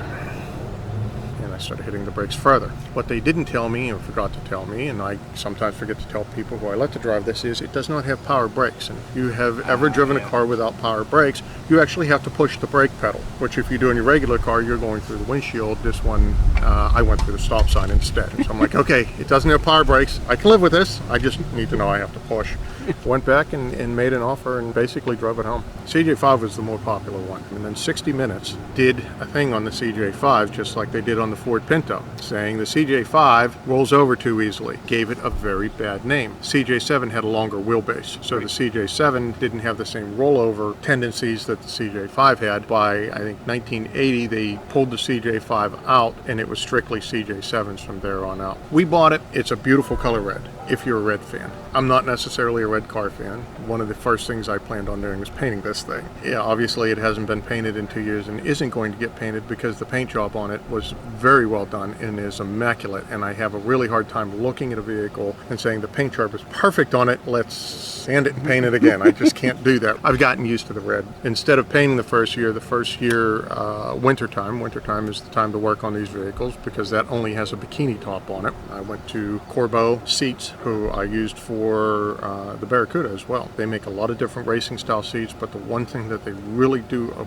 fantastic job with is pick your car, and they have the mount that mounts their seat to whatever car you have. So when I picked a 1970 Barracuda, I got the mounting that mounts down to the bolt holes in a 70 Barracuda. The Jeep, it was just plop it in and be done with it. The other primary reason for the seat was to have an adjustable seat so that we could actually push the seat back and drive this thing. Right. The body lift was coming out and the 35-inch tires were coming off. We described the drive as squirrely, so you'll just be driving down the road and the next thing you know you're going to the right or you're going to the left. It just decides on its own that it wants to do this. I've been researching that a bit, trying to get rid of some of the squirreliness, but knocking the body down 2 inches, the tires down 2 inches, pulling that center of gravity back down. What size tires are on it now? 33s. 33s. 33 inch, yeah. The biggest problem with owning a Jeep like this is storage, lockable storage. So when you go someplace, you have to think about what you take. A friend of mine that was doing the seat work on it, and I said, look, there's a couple of things I want to add to this. There's some storage elements that I want to add. You normally have a spare tire sitting out back here. And I said, at some point in time, maybe I do want a spare tire, but what I want is a box. And I said, I have an idea. Is if you look at the front of a trailer, and that's why it's angled the way it is, it follows the pattern of the front of a whatever type of trailer it is. It's a hauling trailer or something, camping trailer. It's a lockable storage box that you mount onto a trailer. I said, this is the perfect size of what I want. My idea was just to take a standard spare tire mount coming out of the back of the fiberglass. Yeah. He came up with a different idea. What he did was he welded 2 channels, left and right, underneath where the lights were, brought beams up on an angle, and then mounted the box to that. Whole purpose of that is if I want the lock box on there, it's on there. And I actually use a boat tongue lock system on the left side, so this is locked in. You can't get this off of the back side unless you actually have the keys to unlock it, but I can remove it. So if I don't want that on there, if I do decide to go into the woods or something like that, I don't want that banging around in the woods, I just take it off. If you bought a Jeep in the 70s, it came with a 3-speed transmission. Sure. There were some things that I want to maintain the authenticity of it. I know, again, people have upgraded them, put 4 speeds in them. 3-speed has its limitations. You wind through gears pretty quickly. You get up to 60 miles an hour and you're tacking higher RPMs in this vehicle. Honestly, why are you doing 60 miles an hour in a 1978 Jeep CJ5? That's going to be the bigger question because you shouldn't be. It's really not designed for speed. It's more, looks, sound, and off-road. It's real easy to hop into an automatic, especially a car nowadays that doesn't, that pretty much almost drives itself and you don't have to think about driving. And there's a time and place for that. When you get into cars like these, I actually want to drive. I want to have to think. I do want to work a bit driving these vehicles, and working a clutch, running through gears is something I like to do. So you said you have to have the headers. How come? Not just the headers. I wanted the headers and the side pipes. That's more a nostalgia thing for me. Where I grew up, we were kind of a secluded area, but we were a Jeep nation. We had a Jeep. My neighbor had a Jeep. Another guy had a Jeep. Another guy had a Jeep. Everybody had Jeeps. When you're a teenager, you don't buy 6-cylinder Jeeps. All right, I want 304, I want sound, I want make your presence known, basically. So yeah, the headers, that was a definite requirement. Even though I know there are some drawbacks to these types of headers, one issue that I had in the previous Jeep that I owned is probably every 2 or 3 years, the tailpipe would crack off or the side pipe would crack off. The header would crack in half because it would rust over time and just snap off. A couple instances where I would be driving and all of a sudden I would be running open header and it would be very, very loud at that point in time. So what else have you done to the motor? Have you done anything else to it since you've had it? Absolutely nothing. I have not touched the motor whatsoever. It had a 2015 battery in it. I played around having to fight the battery a few times until I decided just to strip the battery out of it and put a new battery into it. And a unique thing about that, but body design, and it is a really neat thing, is that the entire hood pivots open. The entire fenders and hood, everything opens up. Grill, everything goes right. up there. And what is neat about that is when you want to work on this vehicle, you have full access to every element. Very easy access. You're not climbing, reaching down, looking for spacing or anything. You just reach right into this. The drawback to it is what I just ran into when we dropped it down. When I lift it, it catches. It'll bump against the tires. If you look at a regular Jeep, there are chrome hinge pins that come up off the fender, and they're not on this one because, again, I don't have a hood there. Why would I need hinge pins to hold that hood down? Well, I want them on there. Yeah, I want it to look like a regular right. Jeep, so I want to add the hinge pins to it. Front fog lights look fantastic. I love the style because they are an older style. They're not, these big square LEDs. They have the rounded look to them. They're not wired to anything right now. They will be. I just haven't taken the time to wire them yet because I've had to play around with a few other things in this Jeep. I went with a 33 by 12.5. They were 35 by 12.5 or 15s. Yeah. It looked, I felt, with the 35-inch tires and the 2-inch lift, it looked Looney Tune-ish. Like a stomper. Yeah, it was just, it was too big, too much. I have talked about doors. If you look at the chrome mounts for the windshield, the pivot mounts, which again, it's a Jeep, I can actually drop that windshield down if I want to drop that windshield down. If you look at those mounts, they have the top hinge pin for the door. And I have considered adding the bottom hinge pin, and okay, I can put some type of door on this. Half door or whatever. Exactly. Yeah. The next step is, okay, to go to the soft top. At that point, you have to add all the snaps to go around the sides and a couple brackets in the inside of the vehicle to do that. I have considered that, not because I'm going to drive this thing in the winter, not because I care if I do take it off-road and I hit a big mud hole that I'm going to get muddy. All fiberglass, all galvanized, take a hose to it, there's drain holes in it, hose it out, who cares? But more so because right now it is drivable from possibly late May, maybe into September. If I want to drive it to work, it's going to be driven June, July, and August, because otherwise I'm not driving it in 45-degree weather. It's a good heater, but it's not that good. No, it's not even a good heater. Trust me. It has its limited time to drive. With a soft top and doors on it, you can expand that time to go from April into October, possibly November. The other thing that was done on it is the backlights. Standard Jeep has light boxes, and the neat thing that was done on this one, they actually took LED taillights from boat trailer, so they're sealed lights. The added advantage of these types of lights, because they're used in a marine application, is you can put them completely underwater. It's a family thing. A Jeep drives by a Jeep, that body style. You don't drive by another Jeep owner without waving. It's kind of the unwritten rule that, you're going to wave to each other. And it can be a brand new 2020 Rubicon, it can be a 1950s Willys. They're going to wave. It's just a community. You're a Jeep owner. You're in.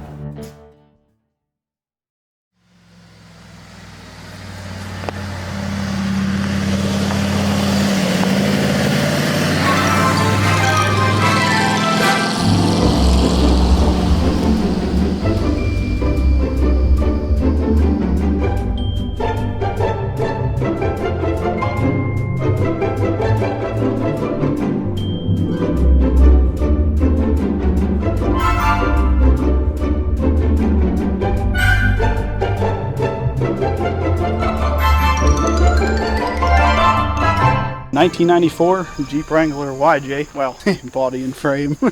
At one point, it would have been a stock YJ. By VIN, it was a 2.5 4-cylinder 5-speed, but I never seen it at that point. Okay, so you didn't buy it when it was when it had the 4-cylinder. Somebody already did an engine swap when you got it. Yes. What was in it when you got it? The 302. Oh, okay. So you bought the engine and the chassis together. Well, right. That's cool. My dad got his hands on it before I did. He's the one that bought it last year. So it's his fault. I bought it. Yes. Yeah, it's his fault. None of us ever thought we were going to own a Jeep, ever, until we saw this thing. So you weren't a Jeep guy? So, no. Personally, I've always been a older square body Chevy or dense side Ford guy. Okay. But he had a vision. One day he called me up. He's like, why don't you start looking for a V8 Jeep for me? I was like, what do you want to do with a V8 Jeep? There's no room. You can't do nothing with it. Yeah. One day, I found one and it decided to look pretty good. So we went and looked at it. Clean as can be. The frame still had original paint on it. Body had no rust whatsoever. A couple dings, nothing crazy. Dad fell in love with it, brought it home, and that was the first time I've ever liked a Jeep. So now what's your opinion? I freaking love it. This is the most fun vehicle I've ever owned. That is saying a lot, because my first vehicle was a 74 Highboy, and this thing puts it to shame. You had the chassis with an engine that was already swapped. Where did you go with the engine? Did you have to go forward with it? It ran and drove pretty good. I mean, yeah. I've worked on the carburetor because it wasn't tuned right. It was dumping fuel like crazy. Messed with the carburetor, got it running right. All in all, it ran great whenever you got it. What was the first thing you did to it after you got a hold of it? I put these wheels on it because it had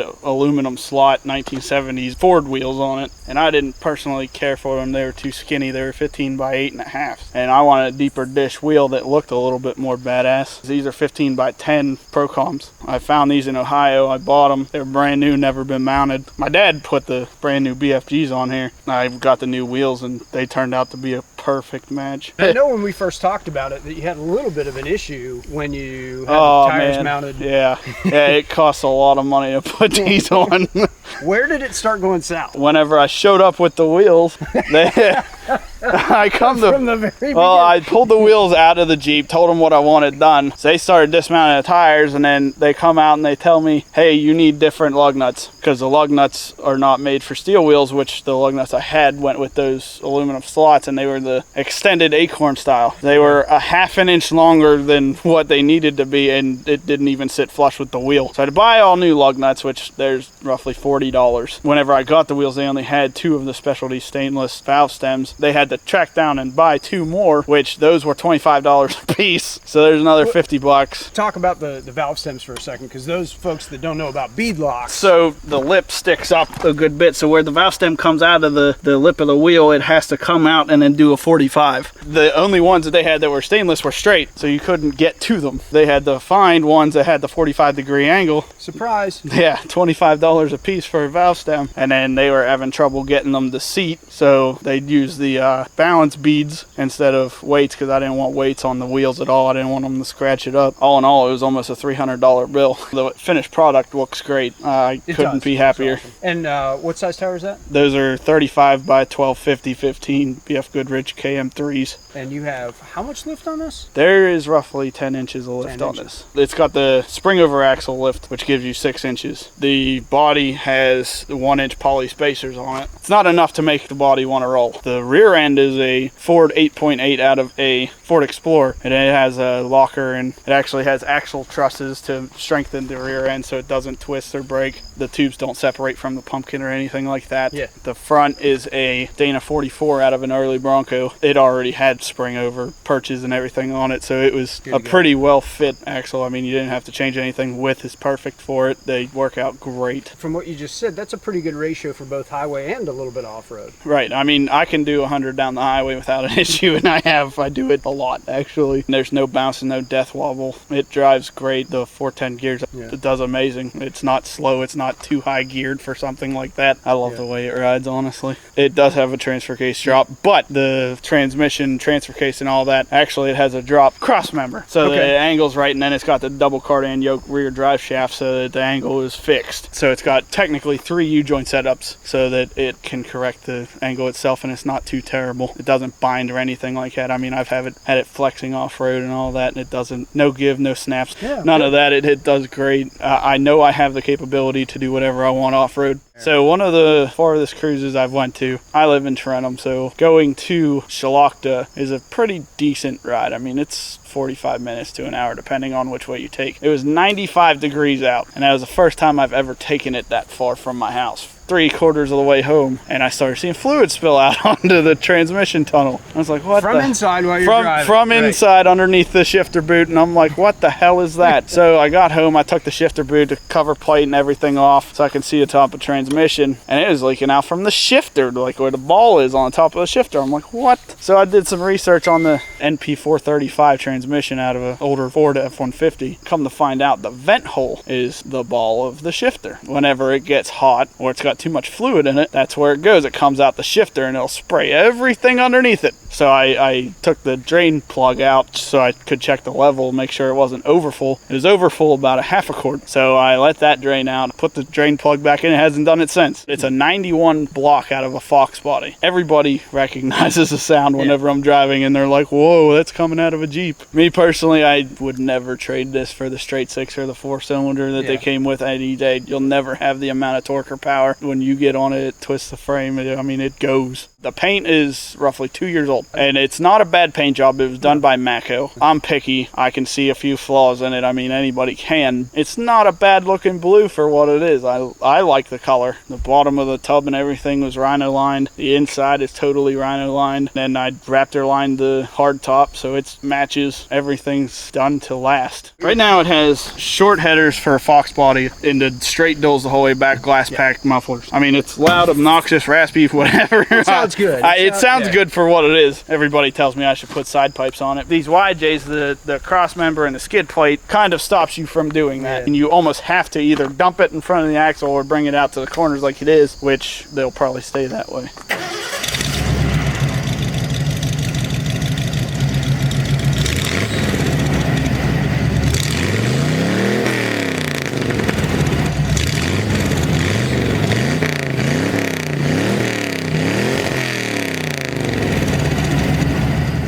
I know you said you'd never own one, and Right. you have one. Would you Right. ever get rid of it? The price would be steep. Anybody that knows YJs and just older Jeep period right now, they're going way up in value. Right now you couldn't find a clean one for under 10 grand. Be a steep price if I ever got rid of it, but wife tells me no. So it's probably going to stay for a while. You see, I don't think I could ever get myself to get rid of it because it's too fun. I know for a fact I'd get rid of it and never be able to find one again, and I'll never have anything that fun again. It's probably never going to go anywhere.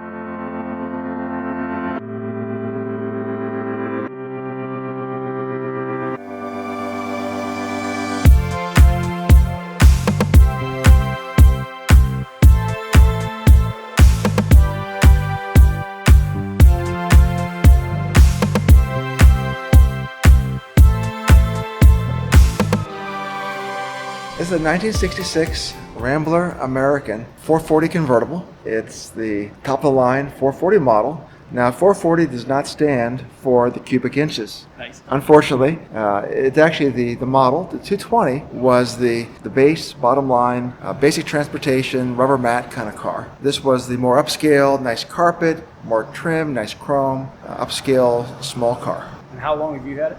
I've had it since June of 2014. And was it in this condition when you got it? No, I've done a lot of various work. The paint that's on it is probably 30 years old. It was repainted one time in its original Cortez Aqua metallic. It's the right color. It was just repainted many years ago. It needed some mechanical work. The car started and it drove and it stopped, and that's about it. Safely, that's another question. And really how I came to get this car was one Sunday afternoon, my buddy George, he called me and said, Maynard, a guy at work's aunt had a 66 Rambler convertible, supposed to be rust-free. And I'm thinking, okay, convertible and rust-free don't ordinarily go in the same sentence, okay?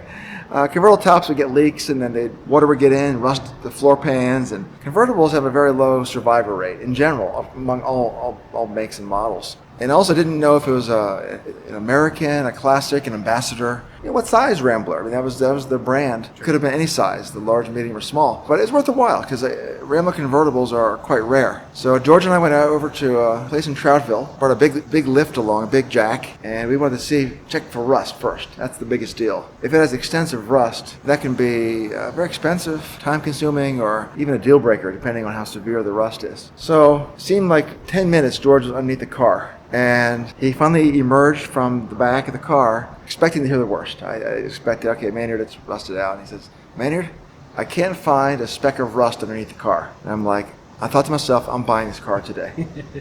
The owner of the car and I negotiated price, and we came to an agreement. And that day, he delivered this car to my garage, that very day. How many miles is on this? It just turned 75,000 original miles. Wow. Turned yesterday. Awesome. That is fantastic. It's a 232 inline six. It has its original engine. It's a two-barrel, which has 155 horsepower and 222 foot-pounds of torque, which is not bad for an inline six. American Motors came out with this engine in 1964. They introduced it in the Rambler Typhoon as kind of a yellow and black special edition to highlight the new engine. They used this very same block, American Motors, and then later Chrysler. The same block, the inline six. It powered Jeeps. They fuel injected it in the 90s, all these things, and they actually used this basic engine design until 2006. We ended up, we did some detailing around the engine bay, repainted a few areas around the battery. The battery tray was all rusted out. So we found another one and repainted this whole area by the battery tray. So the tailpipe looked kind of new. Yeah, basically from the intermediate pipe back, you had to put new exhaust. The old one's kind of rusting apart. It's like, okay. But it's the original style tailpipe there, where it kind of comes out the side. Station wagons and convertibles had that feature on the side exhaust. Apparently, if you had a station wagon or convertible, the exhaust would come out back around. It would vortex. I got you. Yeah, Okay, so that they makes sense. had to come out the side. The wire wheel covers were the top of the line accessory for the year, the 14-inch wheel covers. And when I got the car, it had these little dog dish hubcaps on it. It had a little R on them, which is kind of incongruous for a 440. And it may have been replaced at one time with dog dishes, but I have several sets of wheels. I have the standard wheel cover. I have the wheel cover with the spinner. I found these wire wheel covers one at a time on eBay, at flea markets, different places. And then I restored them all at one time. Took them all apart, all the spokes, repainted the centers, kind of rebuilt them all, and then made a set for this. It's very difficult to find a matching set when you want one. Mechanically, the worst thing when we got this car is that the transmission leaked like a sieve. You park it and all of a sudden you have this red river. It's okay to move it around, but you can't drive it like that. So I took it in to my mechanic and trans guy, and he said, the case is aluminum. It can be welded, although where it's cracked is right at a joint. He said, it'd be better if you could find a good case, and we can rebuild the whole thing and put it back together. A friend of mine from Scranton had a Rambler American transmission, and we met at Hershey. And I got the good case with this, and my transmission guy the two became one. and so the transmission is perfect now. It's automatic on the floor, which was an option. The standard was 3-speed on the tree. Oh, that's right. That was standard. Okay. And then you could get overdrive with that if you wanted to. Most of them are probably automatic on the column. When you had the 440s and automatic on the column, that was very common. Mm-hmm. And then you had some where you paid extra for automatic on the floor, and then extra for an armrest. And then the slim bucket seats. This also has power steering, so this steers so easily. I had the wiper motor rebuilt. Not that I plan to drive this in the rain, but if you did, at least you might be able to see a little bit. And a new heater control valve, because the old one had seen its better days. A bunch of small things, really. These black interior here on these seats, underneath these seat covers is the original material. And the original material is actually white. This was a white interior with a white top, but somebody put black vinyl on top of this. I actually have no idea of the actual condition of the material underneath here. And I don't feel like, once I take this off, you've reached the point of no return. You either have to redo it, fix it, or redo the entire interior. For the foreseeable future, I'm just leaving it black as it is. This has the optional push-button AM radio. It has one speaker underneath there. It sounds great. It's called a Motorola Golden Voice speaker. Right in the middle, and it sounds great. I mean, I turn it down usually, it's too loud. We also put some new seat belts in the back for safety. When our children are with us, we want to have nice brand new ones. Did it come seat beltless? It came with seat belts. They were just the really old ones. Eventually, if I do a full restoration, I would restore those seat belts. But seat belts are optional until 1968. Well, Nash actually came out with seat belts in the 50s, way before they were required or mandated or anything. The problem was people thought that somehow the car was unsafe because, man, if they have seat belts, something's wrong with the car. So they dropped them. It's kind of funny how we think, just because something's new.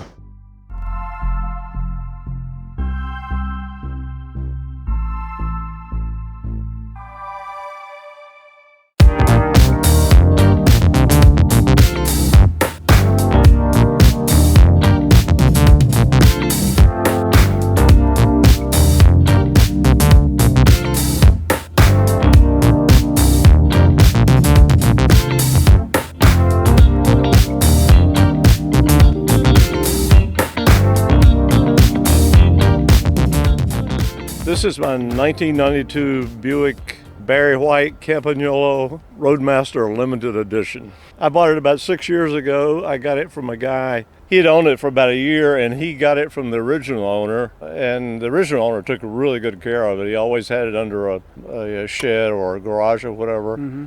No scratches, no rust, no dents, no nothing. Yeah, I've had it about 6 years. Put about 400 miles on it. Wow. So it's a showpiece. Yeah, I don't think I've been any farther than 10 miles from home with it. Yeah. What I do is when the weather's nice, I cruise around Salem with my tinted windows up and Barry White cranked up as loud as it would go. I've always liked the styling of these Roadmasters from 92 to about 97, 98. They're so clean and sleek looking. On a whim, I started looking for one, and I quickly found it, on the marketplace, and I bought it. Really wanted to get a station wagon, but they're so hard to get, and they're much more expensive. A wagon of the same, a Buick of the same era. They're really big cars, the wagons are. So I was happy to settle for this. My plan was when I got it that I would win the $256 million lottery, and I wanted to convert it to a 900 horsepower Bonneville salt flat street legal car. Unfortunately, I haven't won the lottery, so as close as I've gotten to Bonneville are these spun aluminum moon discs that I've loved ever since I was a kid. But that was my dream. I knew exactly what it was going to look like as a street legal salt flat car. This engine was only rated at 190, 5.7 liter, 190 horsepower. And this was a couple of years before they started putting the LS1,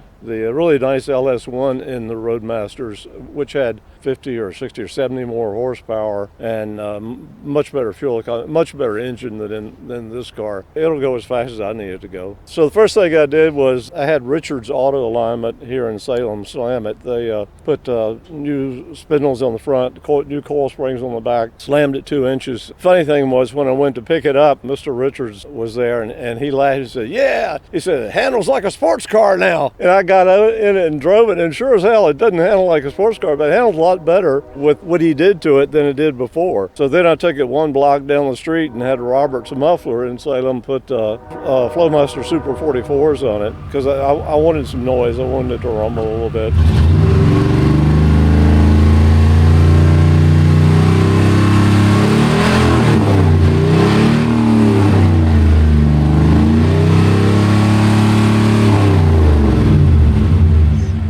Then I got the windows tinted. Audiotronics here in Roanoke did a really modestly priced Kenwood and Alpine CD and speakers in there. I blacked out just about all the chrome. Everything you see black here was originally chrome. I started blacking out thinking that, well, I'll just black out a little bit, and then 6 months later I'd blacked out just about everything. I'm still happy with it. I'm still happy with that look of everything blacked out. Spun aluminum moon discs, they were a no-brainer for me. I think they really look good on this car. The styling of the moon disc is really compatible with the styling of the car. I've loved those hubcaps ever since I was a kid. When I first got into cars, when I was like about 10 or 12 years old, you can buy these spun aluminum moon discs for $5 each, and now they're all the way up to like 35 or 40 each. There's no other wheel styling in the world comes anywhere close to that, and they look so good on this car. And it's amazing the number of people who have never seen anything like them. And they've been around for what, 60, 70 years. Despite being lowered, it's probably still way more comfortable than Oh, most yeah. cars. It has the Dynaride suspension. Oh, yeah. You know what that is? Nothing. It's just Really? marketing. What? Dynaride. It's got the Dynaride badge on the dashboard. Dynaride. Dynaride is nothing. But I mean, it rides great. It rides great. The car has 144,000 on it, but it's in good shape. The interior is just about perfect. No rips, no tears, just in great shape. I'm trying to sell it now. I got a BMW scooter a couple of years ago, so I don't need but one toy. I don't need 2 toys that I won't use. So I'm looking to sell the Lovemaster. That should be a moment of hope for everyone Yeah. watching this. Yeah. I was going through my bicycle part junk box in the basement, and I ran across this Campagnolo belt buckle. So I thought, oh, that's cool. I can upgrade my Lovemaster into the extremely rare, never heard of Campagnolo model. I have people scratching their heads if they ever get close enough to start looking at it, wondering, what in the hell is that? All the electronics worked except there's one function of the driver's seat that I think it's the lumbar support or something that doesn't work. Other than that, all the electronic gadgetry works. You know, the seats go way back, and that's kind of cool. What do you like the best about it? I think my favorite thing about it is this. I love that. So as soon as I saw that it would adjust, I had to have it way up here. I just bought it for a toy, and after a while, you're ready to move on to something else.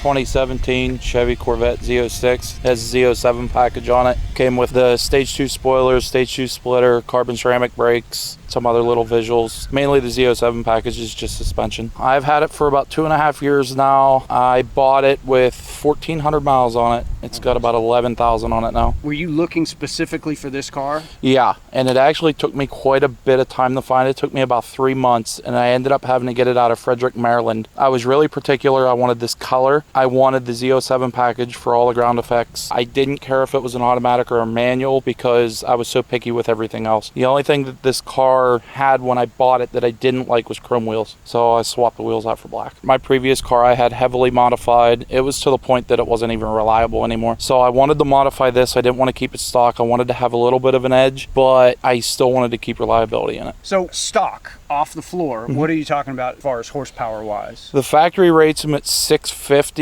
Realistically on a dyno, that's probably about 540 or so. And the car weighs? Like 36 or 3,700 pounds. Now where are you horsepower wise? So without spray, it's making 728. With spray, it's making 870. So a gigantic leap in horsepower. Correct. So you said slightly modified. You were lying. It's still reliable though. And that's the LS platform, right? LT. I mean, the LT platform. Tell everybody what the difference is. One of the biggest differences is the LS's are port injected, and then this is direct port. This is actually a direct injected engine with the injectors straight into the cylinders. It's good and it's bad. It's really hard to upgrade the fuel system on a direct injected motor versus port injection. I like the LS's. That's one of the big downfalls to it, but there is a lot of advantages too. Where'd you start? I basically started from bone stock and did the build all at the same time. I collected all the parts and I took the car to the shop. I handed them the parts. I said, build the car. Whenever the car went to the shop, it was originally not going to have nitrous, and that got added while the build was being done. What influenced you to do that? So I was going to do heads on it. Heads were going to run me between $2,000 and $3,000. The guy that was building the car and tuning the car, he's like, for $2,000 or $3,000, you're only going to pick up 20 to 30 horsepower. It's really not worth spending the money. I'm like, okay. So I was on the forums, I was browsing around, looking around, and there was a guy selling the nitrous kit, brand new, still in the box, for like 50% off. He just wanted to get rid of it. So I got a hold of Blake. What about if we go nitrous on the car? You know, is it going to be reliable? Am I going to run into issues? He goes, no, we could do that. I said, okay. I said, well, I got a really good deal on it. Instead of putting $2,000 to $3,000 in heads, let's put it in nitrous and we'll pick up a lot more power. How much of a jump was that? About 140 horsepower with spray. There's minor variances in the suspension. It's basically just the way it's tuned. The big thing is the carbon ceramic brakes. The brakes on this thing are massive. It's good for a road track. That's kind of the only thing that I wish I didn't have was the brakes, because I can't get a smaller wheel on the back of it. Is that something that's in the works perhaps? Is changing that, or is it too complicated? They make conversions. You can do a 15-inch, you can do a 17-inch conversion, but you got to obviously pull the brakes, and I don't want to pull the brakes. There's a couple companies that make a forged wheel and an 18 that'll fit over the brakes. Right now I have 19s, so I'm thinking about going with them wheels to get to, you know, drop to an 18 and get more sidewall, but I don't know how much it's going to help, to be honest. Factory, these come 19s on the front, 20 on the back. So whenever I went to black wheels, I did 19s on the back as well to already get more sidewall, but it's still not enough. I really didn't do much visual mods to this car. The only thing that I've really changed is I blacked out the corner marker lights front and back, and I changed the Z06 badges on the fender because they were chrome. The Z is color matched to the car now. And then I added diffuser fins on the back of it, blacked out the taillights. That's basically all that I did for this thing aesthetically.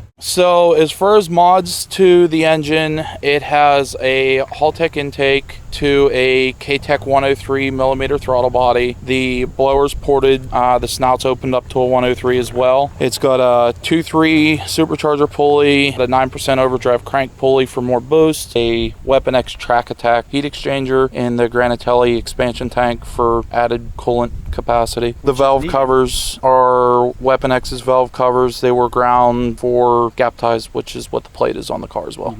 Blake did an excellent job with this. I mean, you look at the engine bay, catch can routings, all of the wiring for the nitrous, the methanol. Unless you really know what the car's supposed to look like stock, you can't tell that it was ever messed with. Nice. The only thing that catches your eyes is the nitrous express lid and the lines for the nitrous. Cook's headers, catless, X-pipe to the factory mufflers. The factory mufflers on these cars have the NPP valves in them. You can close them, make the car quiet, open them, make the car loud. Nice. I have the fuse pulled, so it's always loud.